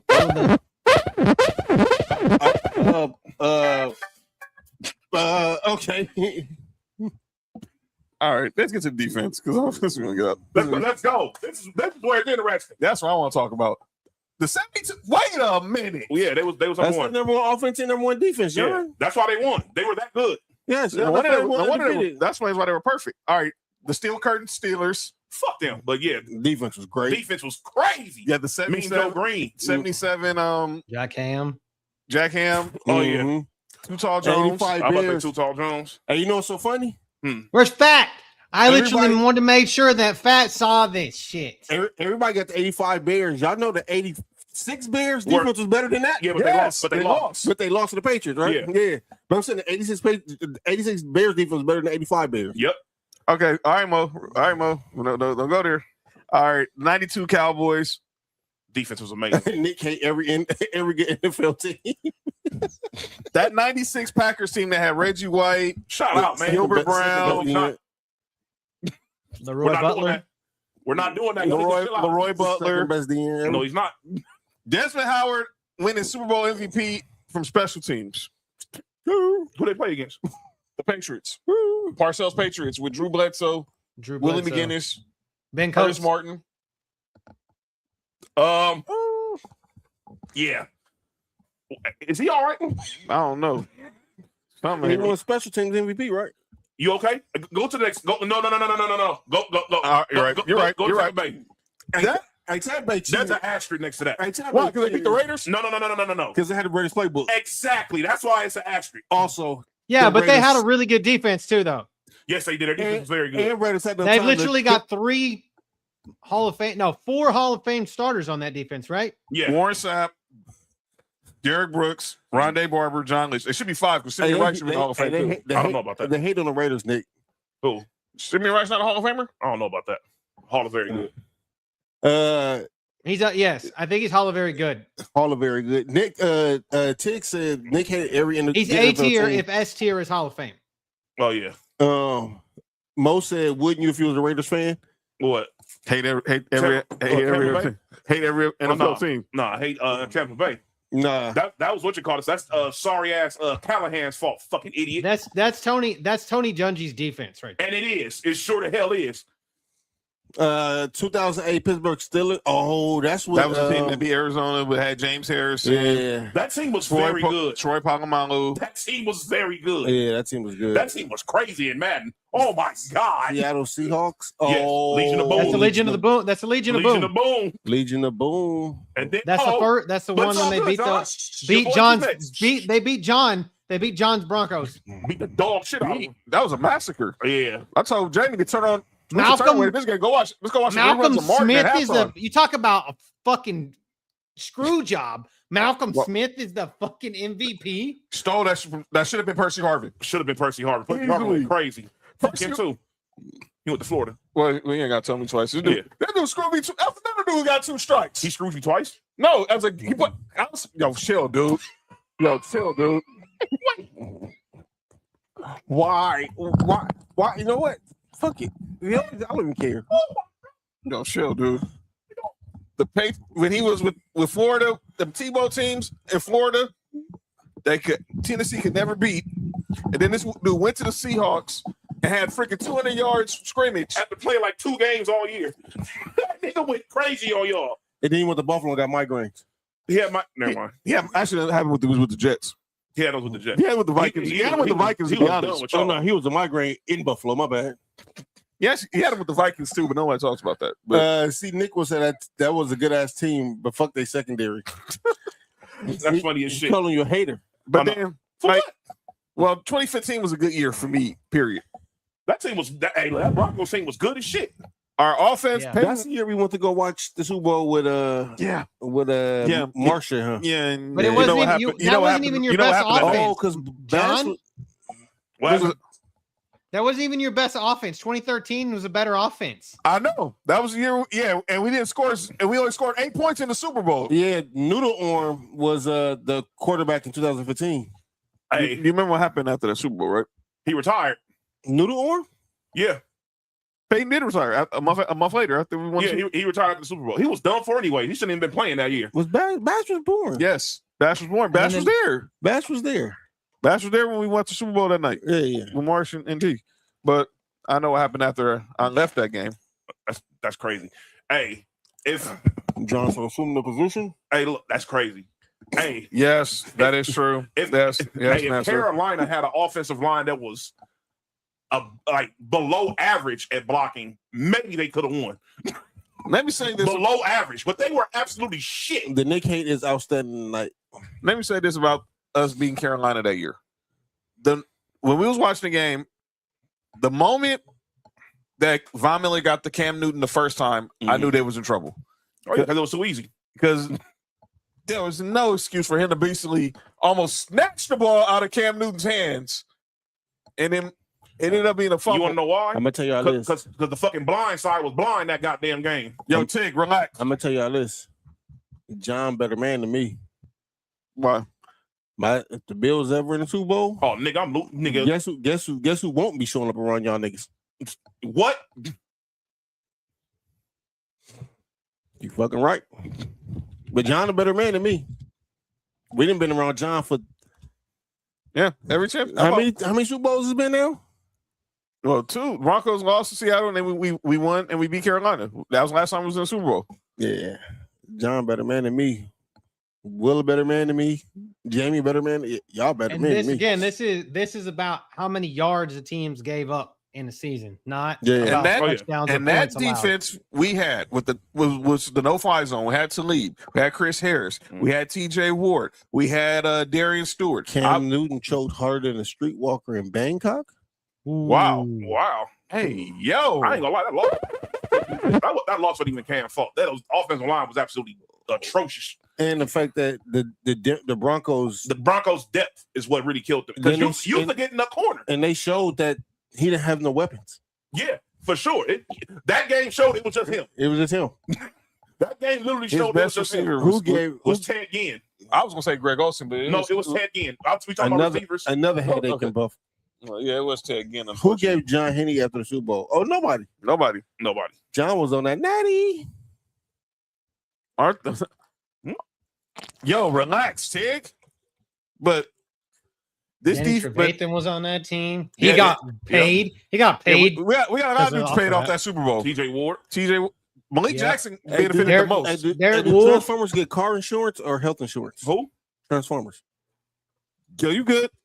Robots in disguise. Yeah, do they get? You need to relax. This dude is insane. I'm talking about the cartoon. Bradley Roby was on that team. I Yeah, remember. That's who the corner was, right from Ohio State. Yeah, Fuck we took him in the Bradley first into the Roby. first round.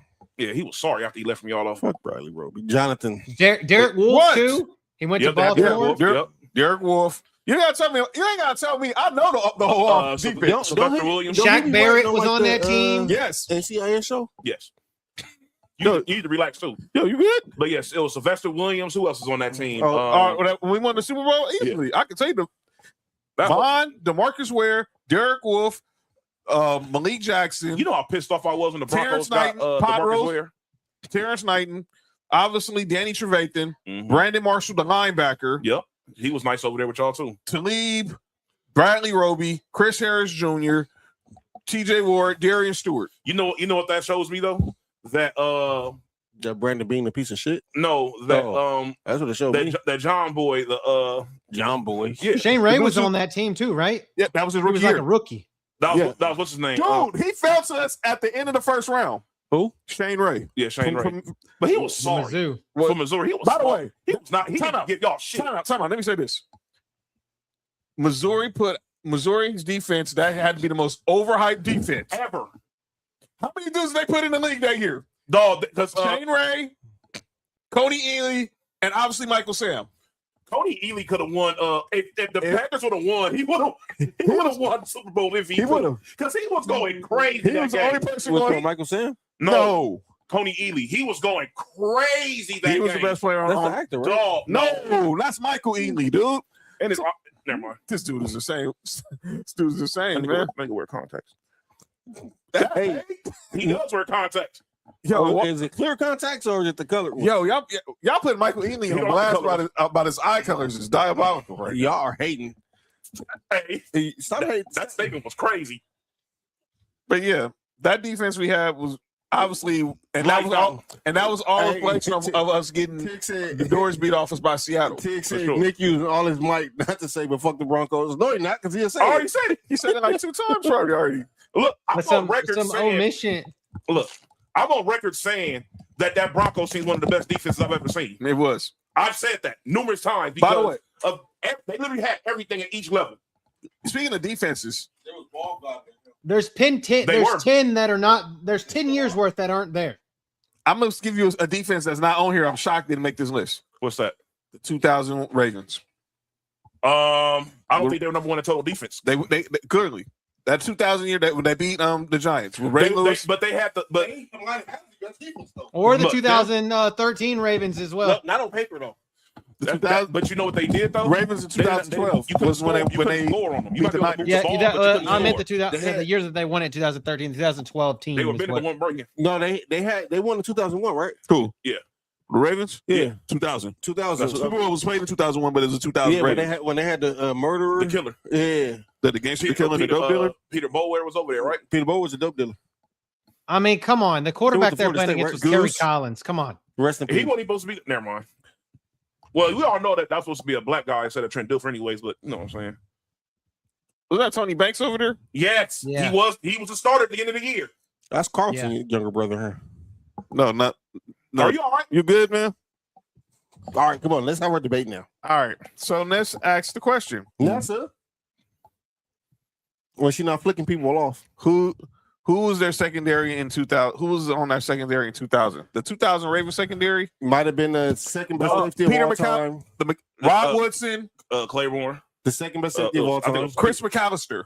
Who's the second best safety of all time? Ed Reed. Oh yeah. I'm gonna say. Hold on. Ron now. was on that team. Whoa. Yeah, Ed Reed. All right, man. We know what number 1 is. Yeah. Oh, for you sure. gotta be a crazy dude. Troy Polamalu, right? No, I'm just playing with y'all. He out here Hey, just saying, he's saying stop some it. wild stuff. Yeah, Stop it. yeah, he really. Marcus out here. I'm trying not to be biased when I say this because I definitely want to put Troy above Ed Reed, but I'm gonna just leave that alone. You got Ronnie Lott. You got Ronnie. You got number 1. You can't have Trochers at 1 and 2, Nick. I don't even like Trojans. Yo, you good? Is Trojans? Are they the same brand as Yes, Oh, then I like Trojans. I don't like you. Well, Rod Woodson. You're forgetting Rod Woodson. Rod Woodson. He already said Rod Rod. Woodson was on that defense. Chris McAllister. Chris McAllister. Corey Ed Reed Harris wasn't was on that team. He I wasn't on think. that defense. Are you saying Miami? Yeah, he was at Miami during that time. It was I'm missing somebody. Oh, that the Dwayne Goose. Starks. RP. The Goof. Even though he That's what I call Big Zeus. hold on. Hey, Zeus? get up. Go to the front. Rico. Zeus. Yeah, even though Tony Saragusa ended Rich Gannon career. Orlando Brown Sr. was on that team. Wait. What? Not that Orlando Brown, Oh. dude. Zeus. Are you okay? This dude is insane. Are you all right? Oh, that's the one that got the flack through his eye, right? Yeah. Yes. That was him. And Ooh, then, that sounded crazy. then the sun came out crazy. Something wrong with Mark. So there's the question. Does defense, what is more important to a championship team? A strong offense or a strong defense? Here's the thing. I think the term defense wins championships more so, in my opinion, applies to the NFL. Because here's the thing. We've seen teams that was like they could score at will, and the other team be scoring right there with them. Hey, Cody, can you do me a favor? Yes. Can you look up OKC's defensive rating when they won a championship a couple years ago? The basketball, The Yeah. Thunder. Yeah, but I think it really applies, in my opinion, to football more than any other sport. Durex were better than Trojans. I'm Bruh. not even expressing myself, but Durex is for small. nope. Nope.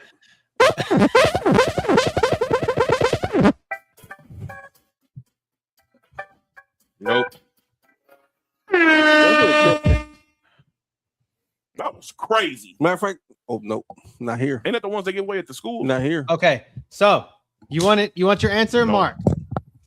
No. Go ahead, Cody. Go ahead. Oh, I'll wait. Or can they hear me? They can hear you. So Oklahoma City was number 30 It was number Indeed. 30. in number 30 in defensive rating in the year that they won the finals. OKC was number 30. That has to be out Yes. of a possible 140. There has to be more than 30 teams ranked then. Well, No, You gotta- they were 30. that's crazy. Wow. They won. They were 107. 107. They were 107 Oh, out of wow. 107 and a half. Their offensive rating was 120.3. Again, just like Boston, they were a 12 and a half point rating difference. So Yep. again, they were outscore you. You could score points on them all day. I think it was the thing where when they play against these weaker teams, they just dogged them out because of how dominant they were on the offensive end. But yeah, I definitely feel like it just definitely applies to football. They won a championship 2024-25 year, right? Yeah, that's crazy. See, yeah, Cody, I'm gonna show you something. Matter of fact, Cody, I'm about to take you something right now. Go ahead. Okay. Go ahead though, John. Go ahead, John. All right. When I think about that Thunder team, they had my defensive bad. players. My bad. I read that wrong. So it says that their defensive rating was 107.5. So they were number one. Number one. That's read what I'm it about to say. Oh, I read it wrong. That's what I was about to send you, Cody. I read it wrong. My So they're bad. number one in offense and defense. yes. They were one of the best teams in they were the best team in basketball that year. They was beating the shot out of everybody. They wasn't even playing the fourth quarter a lot of games. Yeah, I read it wrong. My bad.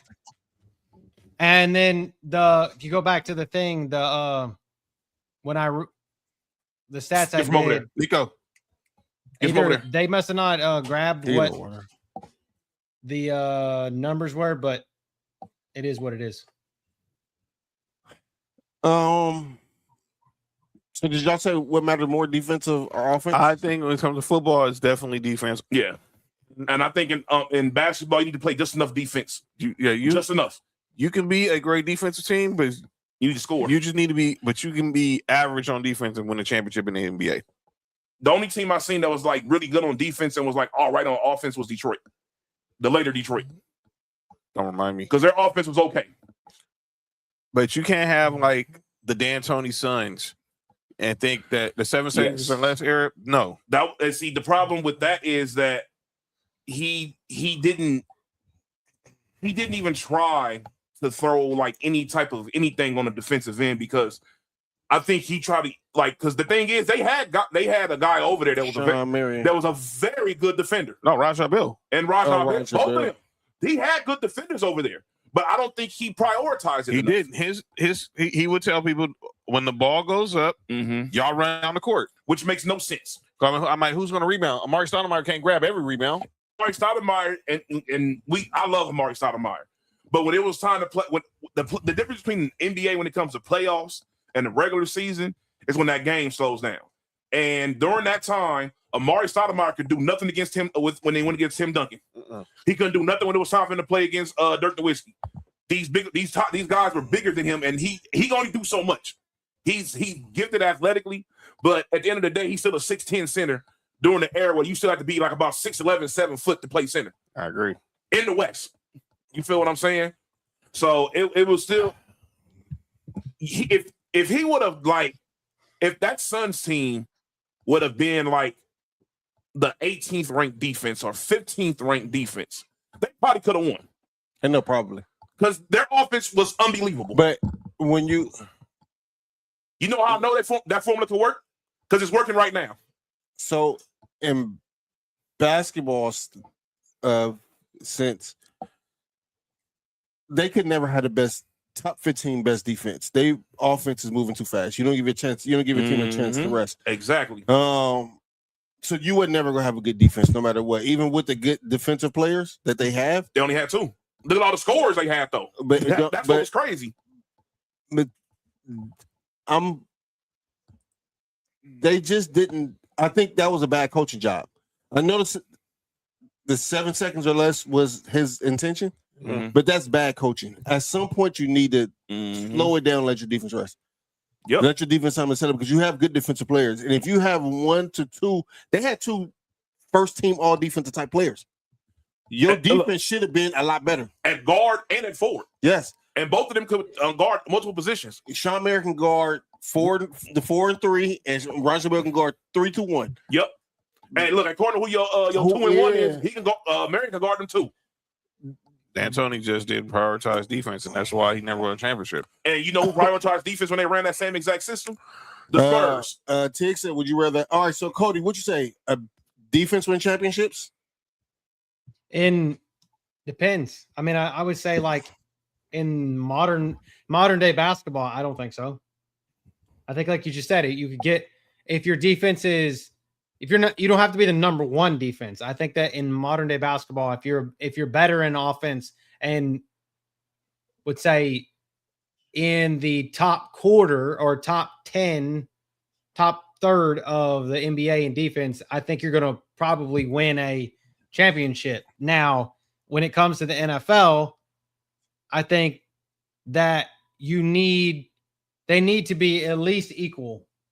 I think it need to be equal somewhere. You don't got to be number 1 in both. I think that it's got to be equal because when it comes down to it, like this year in Seattle, for example, Seattle gave up more yards, but didn't give up a lot of points.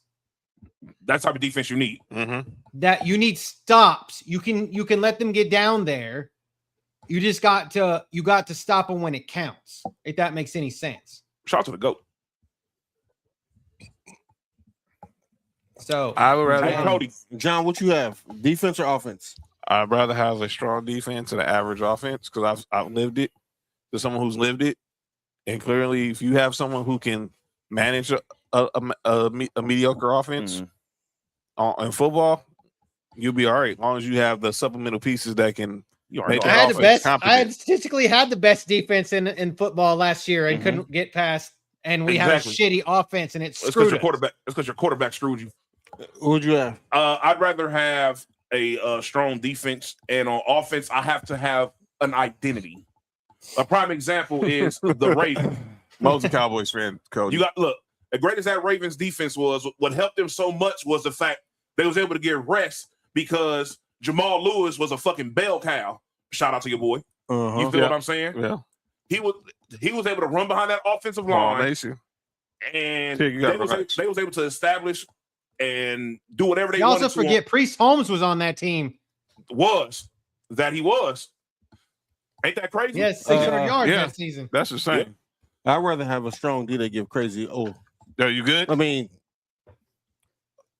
you want a prime example of a great offense? Something's really wrong in the NFL. That a team that consistently had a great offense but couldn't win because their defense wasn't good. Buffalo. No. Peyton and the Colts. When the defense was good, 1 year they won. But their defense was good though. They had a good pass rush.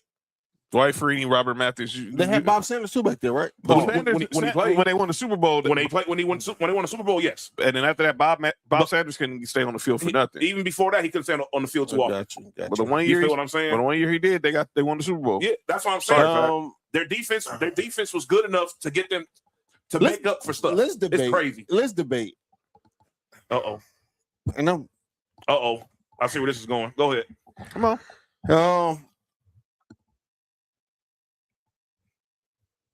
I think I'd rather have a good offense and a defense that can get a stop here and there when you need it. So what you're saying is you rather have a great offense and have bend but don't break defense. I think if you're the Cincinnati Bengals and you have a mediocre defense, but not one that's Swiss cheese, they won a Super Bowl. They would have beat if you Buffalo have a defense that can get a stop. You know what's crazy? You know, sorry as the Raiders were last year. You know, he was number one in stops last year. See, but that's what I'm saying. Like a prime example of a good defense and trash offense. I hate this. I know. Yeah, I think I hear what y'all saying, but I think a great offense, and if you can get a defense, especially in football, and I can do it. We can take it in basketball too. It's definitely works in basketball. But if you have a great offense and a defense that gets stops when they need it, I think you are in a position to win the championship. That's what I'm saying. Yeah. And you don't have, but to me, you don't have to have the number one defense. No, Right. you just you just need to. You know who need to defense get like that? The Chiefs. Yes, the Chiefs is never top in defense. No, but when it comes time to make a stop, they make a stop. Shout out to Steve Spagnuolo. You heard? Yeah, that's what I'm saying. One of the best of all time. if your defense isn't strong, it don't matter how much your offense scores because the other teams are running around. And the only way you have a chance is if your defense is just as That's not necessarily true. Here's the thing. In the NFL, it's tricky because sometimes it really could be like something where, all right, I'll give you a prime example. A team could be good on defense all year, but their Achilles heel could be they're not that good against the run. And then they go against a team. I was about to say that. And then they go against a team who runs the ball very well. And however good their defense is means absolutely shit because the one thing they're not good at gets exposed. Yes, like the 2009 Saints. The 2009 Saints. Yeah, they were good offense and their defense was ass. That famous Monday night game, Rams versus Saints, put a lot of points for the Chiefs. That was that game at the Coliseum. Yeah, that game was amazing. 50 points. Both teams put 50. That doesn't count though because all that scoring didn't happen on offense. Because there were some pick sixes, some fumbles, and some special. That don't count.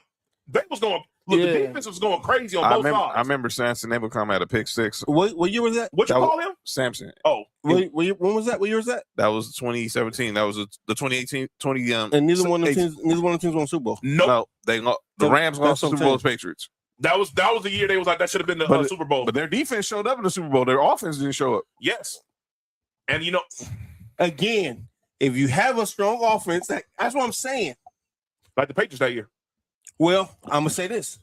Yeah. I'm gonna see. This is what I'm saying. When you have a defense that can make a stop. When Tom Brady walked off the field, the last time he walked off the field, his team had the lead. Yeah. Is that on him? No. If his defense can make a stop, guess what happens? That undefeated season. There you go. Goes all the way through. Yeah. You ain't lying. That's absolutely true. Asante Samuel doesn't drop an interception, and Rodney Harrison. Fuck Rodney Harrison. Sorry. But to me, I like I said, I'm the hate I'm saying tonight is crazy. I'm sorry, y'all. Y'all keep saying players I don't like, dog. That's all it is. I did find statistical discrepancies in my stats, so I could be wrong. What happened, Cody? I did find statistical discrepancies in my stats, so I could be wrong. Could be wrong. Hey, Cody. See, the thing is with numbers, is numbers are important, but there's always facts behind numbers. Yeah, for sure. And so, yeah, a team can have the number one outside of the Dolphins, that 72 Dolphins team who was number one offense and defense. That's the only exception. For sure. If you have, times ever happen. If you have another one, I'm just thinking, like, for example, like we always have like the Aaron Rodgers type Packers was always like high end, really good offense. Yeah. But the year they won, it was because of that defense with Charles Woodson and Clay Matthews. Yeah. DJ Raji, RIP Kevin Green was the linebackers coach. I think that's what it is. I think like you need an offense that can consistently put up points. But you also need a defense. You like I said, you don't have to be number one. You just have to have a defense. When you need stops, they can get stops for you. Yeah, for sure. Oh yeah. That's all. I think that's all you need. That year that Gilmore won defensive player of the year with Aaron Donald with the Patriots. The Patriots defense was like they gave up the most yardage that year. But guess what they were? The number one scoring defense. Yeah. Bend but don't break. Literally, and that got to the Super Bowl. What that's how Gilmore plays. Showing Aaron Donald, but that's on piece of shit too. Talking about a migraine? Never mind. All right, and ladies and gentlemen, that is our debate tonight for offense versus defense. Let us know. I think defense is overwhelmingly wins the day here. Yes. Yes. So it's what matters at the last moment. I mean, because there's something that you can do. You can prevent points and score points on defense. Yes. Offense, you cannot prevent points. You can only put up points. You can prevent points. Oh, if you hold them, there you go. If you hold the ball, but what I'm saying is, you can literally you can prevent the other team from scoring and score on defense. Yeah. Yeah.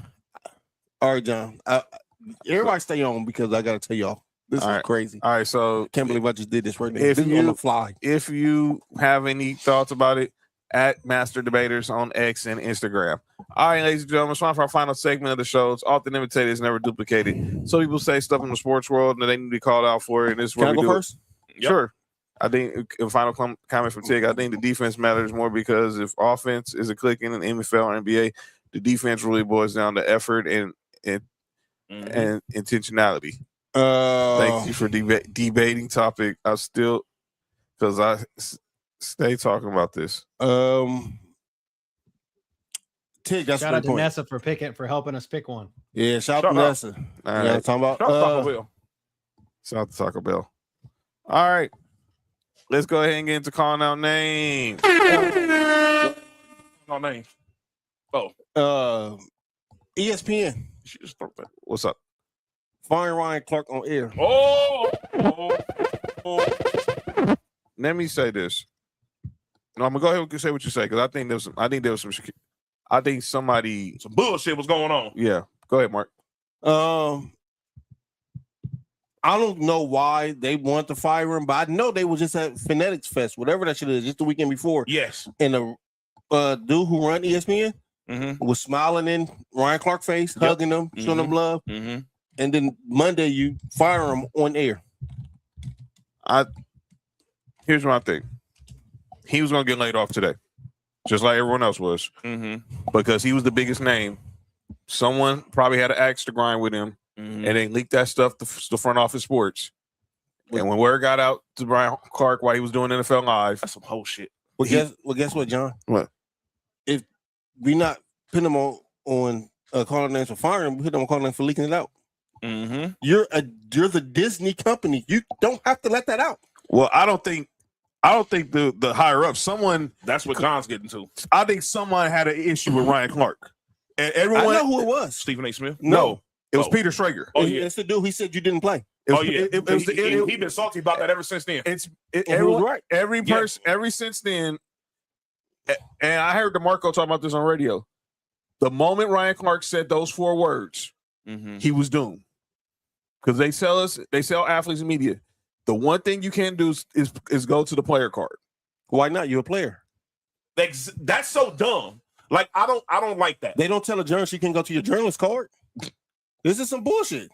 He's a player. He can say, I can speak from a point of view that you can't speak from. That's what Cam Newton be doing. But they be killing him for it. You're right. But you can't say, well, I played, you didn't. That's what DeMarco was saying. He's facts. But it's the Captain Obvious thing. We know you have more experience as a player. That's the thing you don't have to point out. Yeah, that's crazy. But here's my other thing with the Ryan Clark thing. Everybody needs to stop picking a side because you got some people saying, "Oh, they're happy Ryan Clark got fired." Then you got some people saying, "Oh, now ESPN is looking more white." Let me be clear. Y'all had beef with Ryan Clark way before this whole Peter Schrager stuff happened. Bingo. So let's not get all self-righteous and sympathetic for Ryan Clark now. Stay positive. Relax. Because y'all had beef with Ryan Clark way before the Peter Schrager incident happened. Now, don't get me started. When the whole thing happened with him and RG3, who was y'all side? Y'all were Some of y'all were siding with him. Some of y'all were siding with RG3. Wait, what happened to him and RG3? You remember the Caitlin Clark thing, and then that's when Ryan Clark's biracial daughter got brought into everything. Oh, That situation. Oh, that's when RG3 said, "I got some good milk at home." Huh? Did he say that? Yeah, he did. But it was mid. It was sour. Sorry, it was half a gallon. Go. You got anybody else? No, that's it. Quarter piece. Yep. Got anybody else, Mark? I'm dead. These did fire like. Okay, let me also be clear about this. I know who all got fired. Cam Newton. It was Bart Scott, Ryan Clark, Tom Pelissero, Charles Davis, Carl Ravitch. Let me be clear. With Charles Davis and Tom Pelissero, they were casualties because ESPN just bought the NFL Network. Mm-hmm. With Bart Scott, you only saw him on Get Up, and he was more on the radio. Jet anyway. Who gives a fuck? And he was more on the radio side. Who gives a fuck? On the radio side. I hated Raven listening to him, first too. though. Fire the Jets. If you was the Jet, you can get fired. That's how I feel. By the way, shout out to the Bills. They are now the new ESPN New York is now the new home of the Buffalo Bills. And so Don't.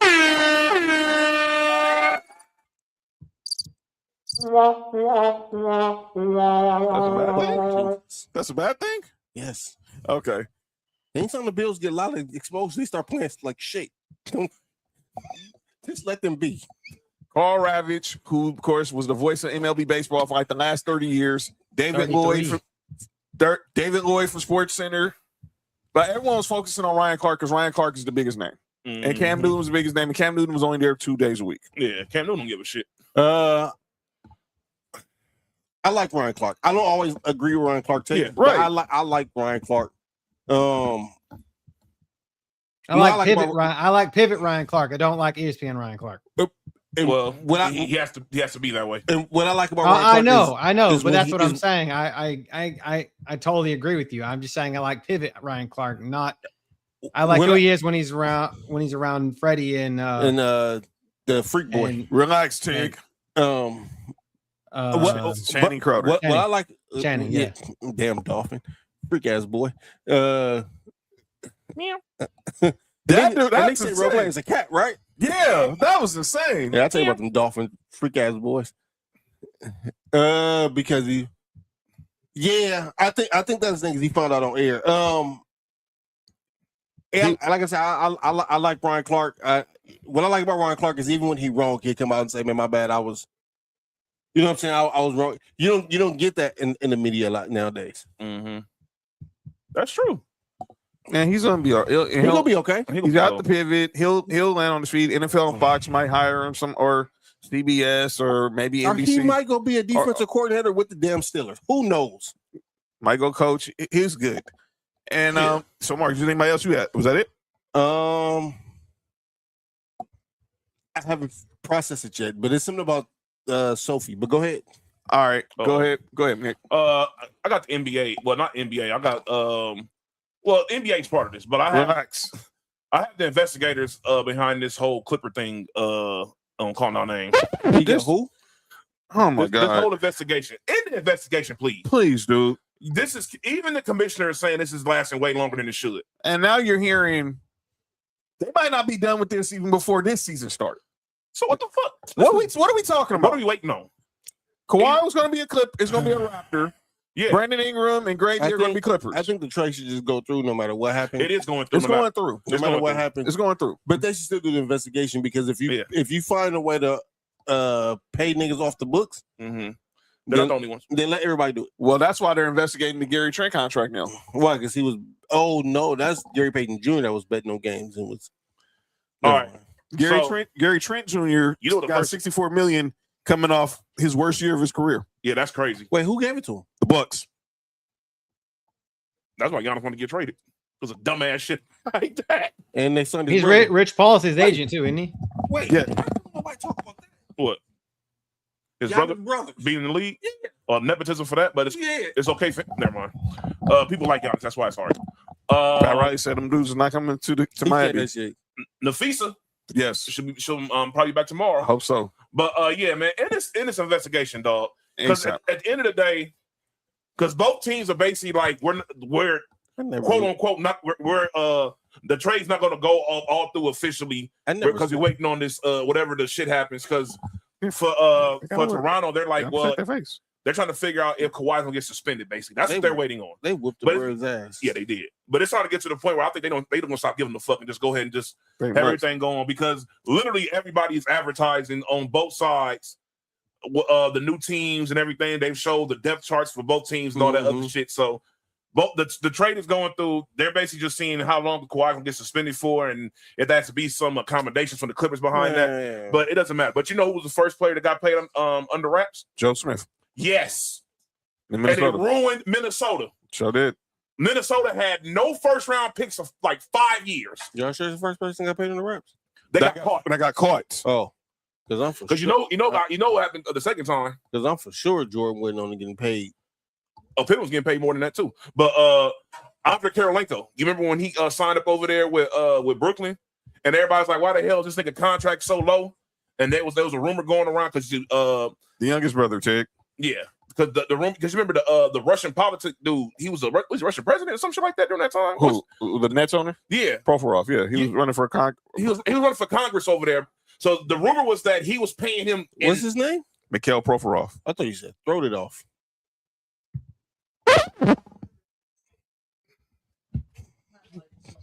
Yeah, Sonny, I don't know what's wrong with this dude. Yeah, this nigga tripping.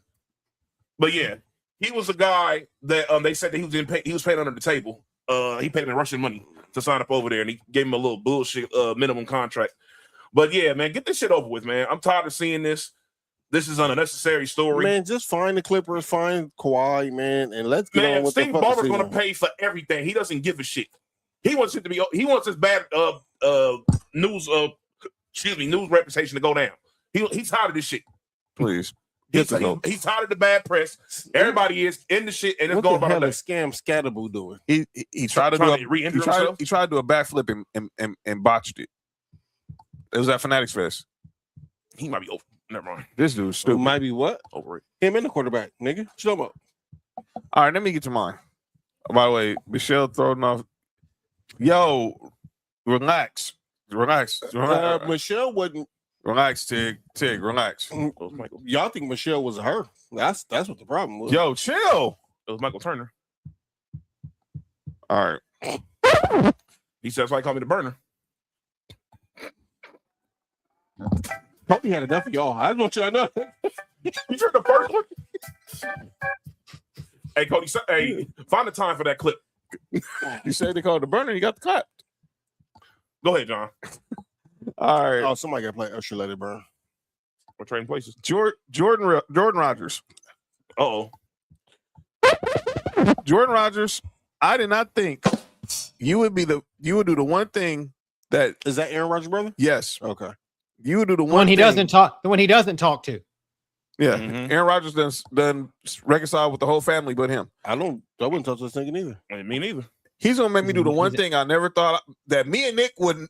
The one thing that me and Nick probably hate more than anything. What's that? Agree with Stephen A. Smith? Kiffin. No, defend Lane Kiffin. Oh yeah, for sure. Yeah. Oh no. Success look like for Lane Kiffin, year one at LSU this year. Well, look, I'm not going to beat around the bush. Lane Kiffin has to reach the national championship game, or it's a failure. If he can't get further than he did at Ole Miss with more resources at LSU. Yeah. What are we even doing here? If you look at this roster, and I'm not even talking about how much money LSU has spent. He's the heir apparent to 6 or 7 to field the 2026 of LSU. They're spending over $100 million. That's $54 million to have Brian Kelly not coach them. That's $40 million plus to a roster that you accumulated talent through the NIL portal.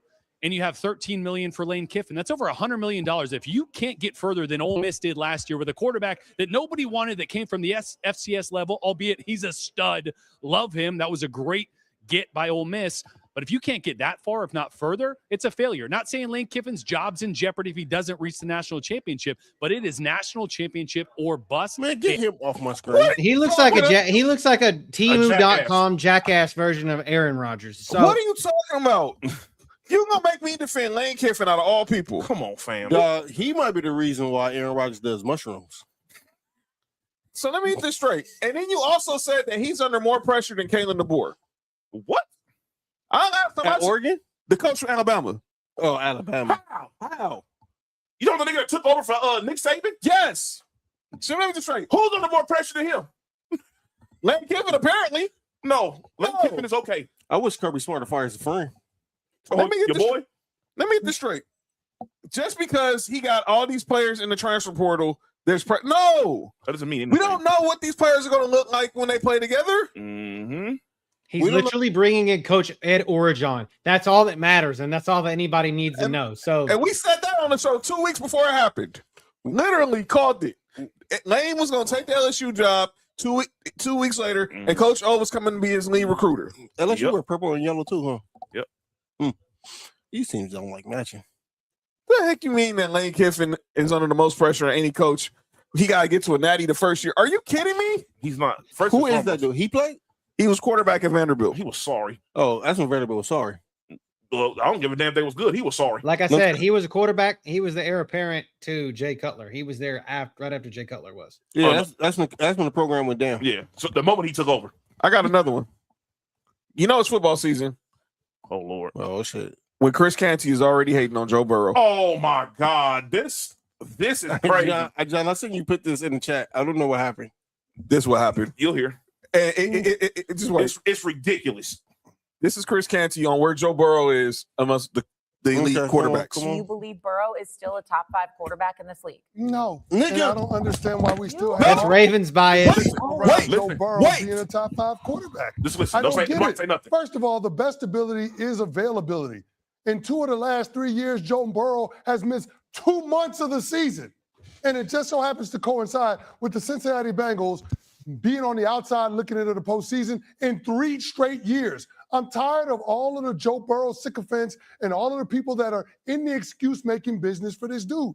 He has this team the exact way he wants it. He's the one that was caping for his 2 wide receivers to get paid top dollar, even though we all said that it was ridiculous when it comes to roster construction. Well, guess what? Joe Burrow has exactly what he wants. And guess what? It's amounted to 0 playoff wins for the Cincinnati Bengals over the last 4 years. Matter of fact, the last time they were in the postseason was 2022. And this dude going into year 7, we're talking about him only being in the postseason twice. I don't understand how we're giving Joe Burrow all of these kudos, all of these accolades, all of this praise for once upon a time making a Super Bowl that they just so happen to lose. Joe Burrow is not a top 5 quarterback in our league. And here's the dumb part. They asked Chris Canty to put his top 5 quarterbacks. Number 1 was Josh Allen. Mm-hmm. Number 2 was Patrick Mahomes.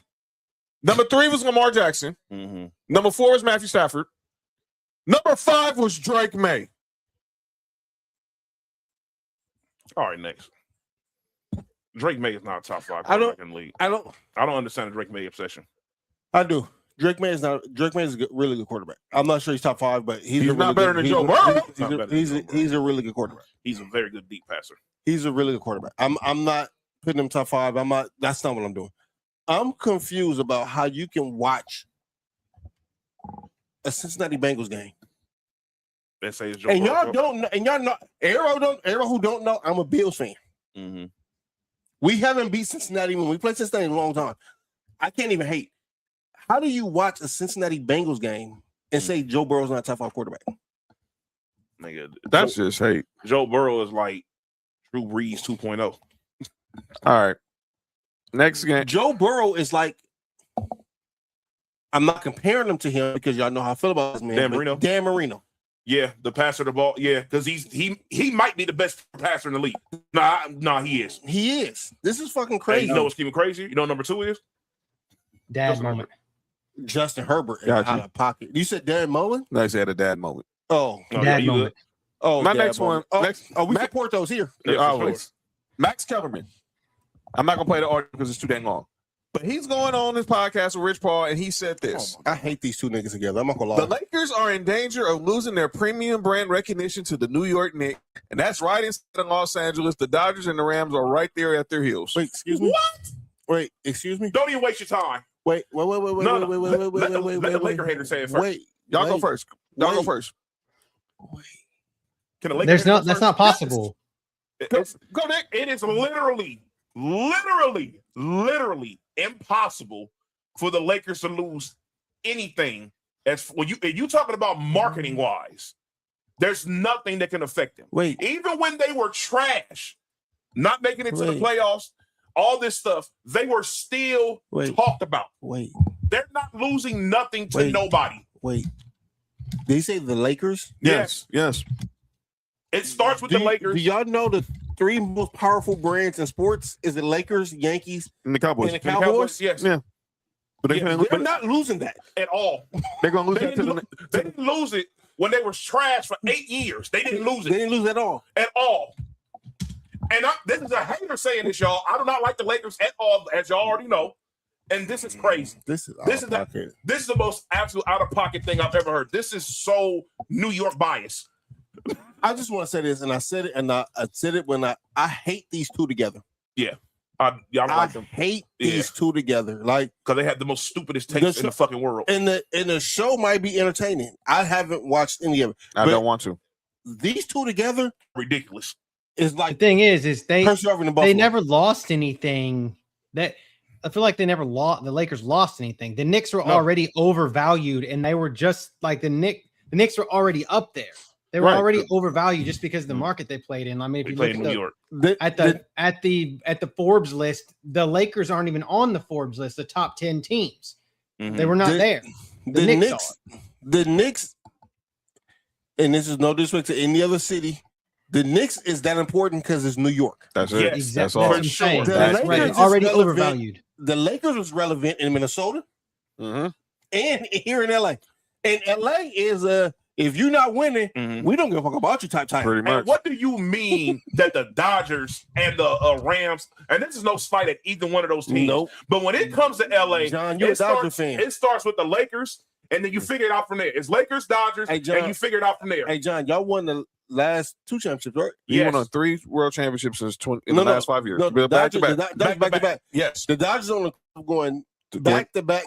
And it was still a fucking Laker town. This don't make no sense. None. It's again. He's reading the Forbes list. That's it. Because the Rams are on that list. That's the reason why. I'm not worried about it. I'm not either. But Max, I'm gonna say this again. Max wasn't saying all this when he was on 710. Oh, because he was getting paid by Lakers. He wasn't saying all that. Lakers affiliate. He wasn't saying all that when he was on 710. Now you got Rich. Shut up. And then my final one. Go ahead, Mark. Hate John. Be free. I like Max Calibran alone. I don't like Rich Paul. I like Rich Paul alone. I think he's a good agent. Yes. Because for me, if you get players paid, you're a good agent. Yeah. Right. Mulugeta's better. Huh? Devin Mulugeta. Mulugeta's better. Oh, I'm not saying who's better. You're a good agent if you get your players paid. And he got some trash players. That's all I care about. Fledged hater. I like them two individually. These two together are ridiculous. It's like Lakers and LeBron marriage. I hate them together. It's not good.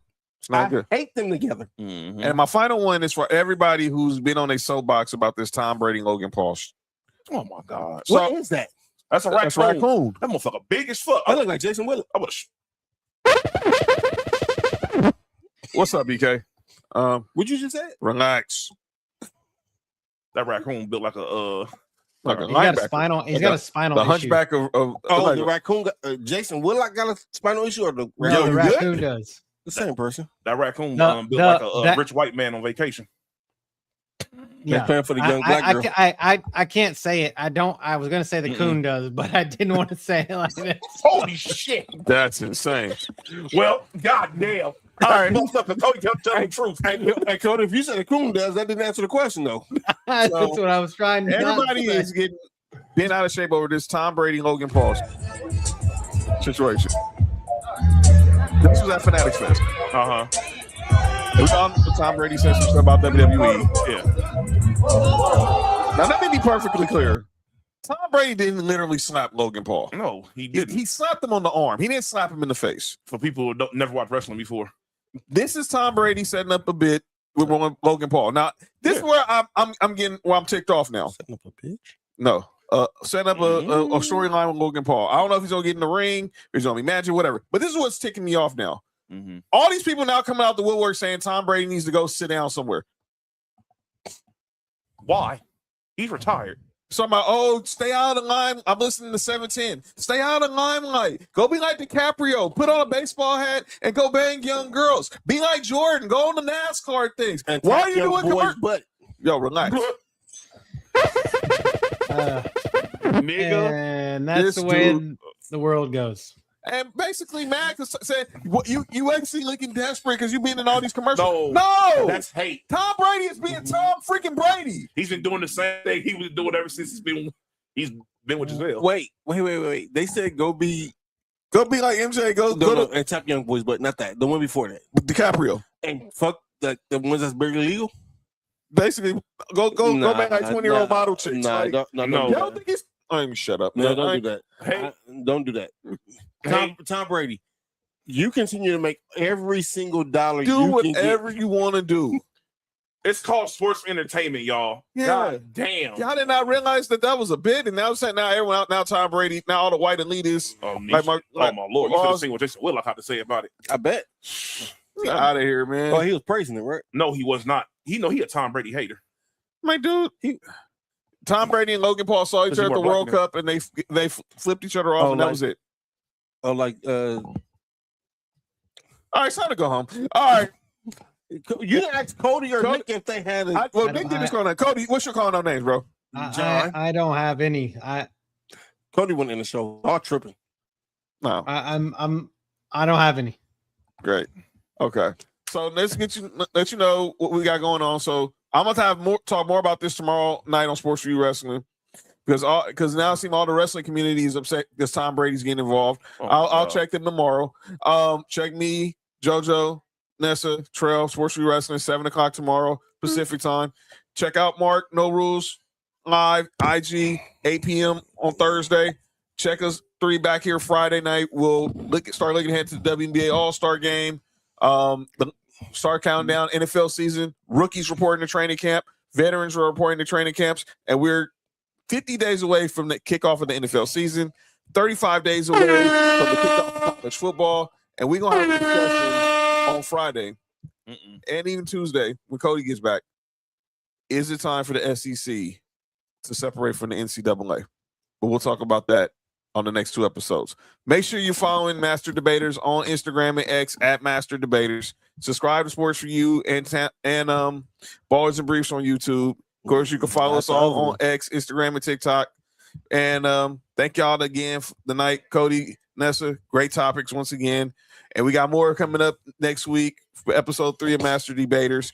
But Sports for You, back this Friday, bringing the chaos on a Freaky Friday. And you already know what's going down. This has been Sports for You. I'm John. That's Mark. Nick Freeze. Yep. That's Cody. Embrace the debate. Y'all have a good night. See you Friday. Peace. Mastah D-Baters.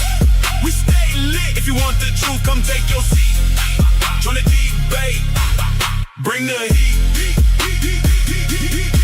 1 mic, 4 angles, no fear, no pause, big names, big swings.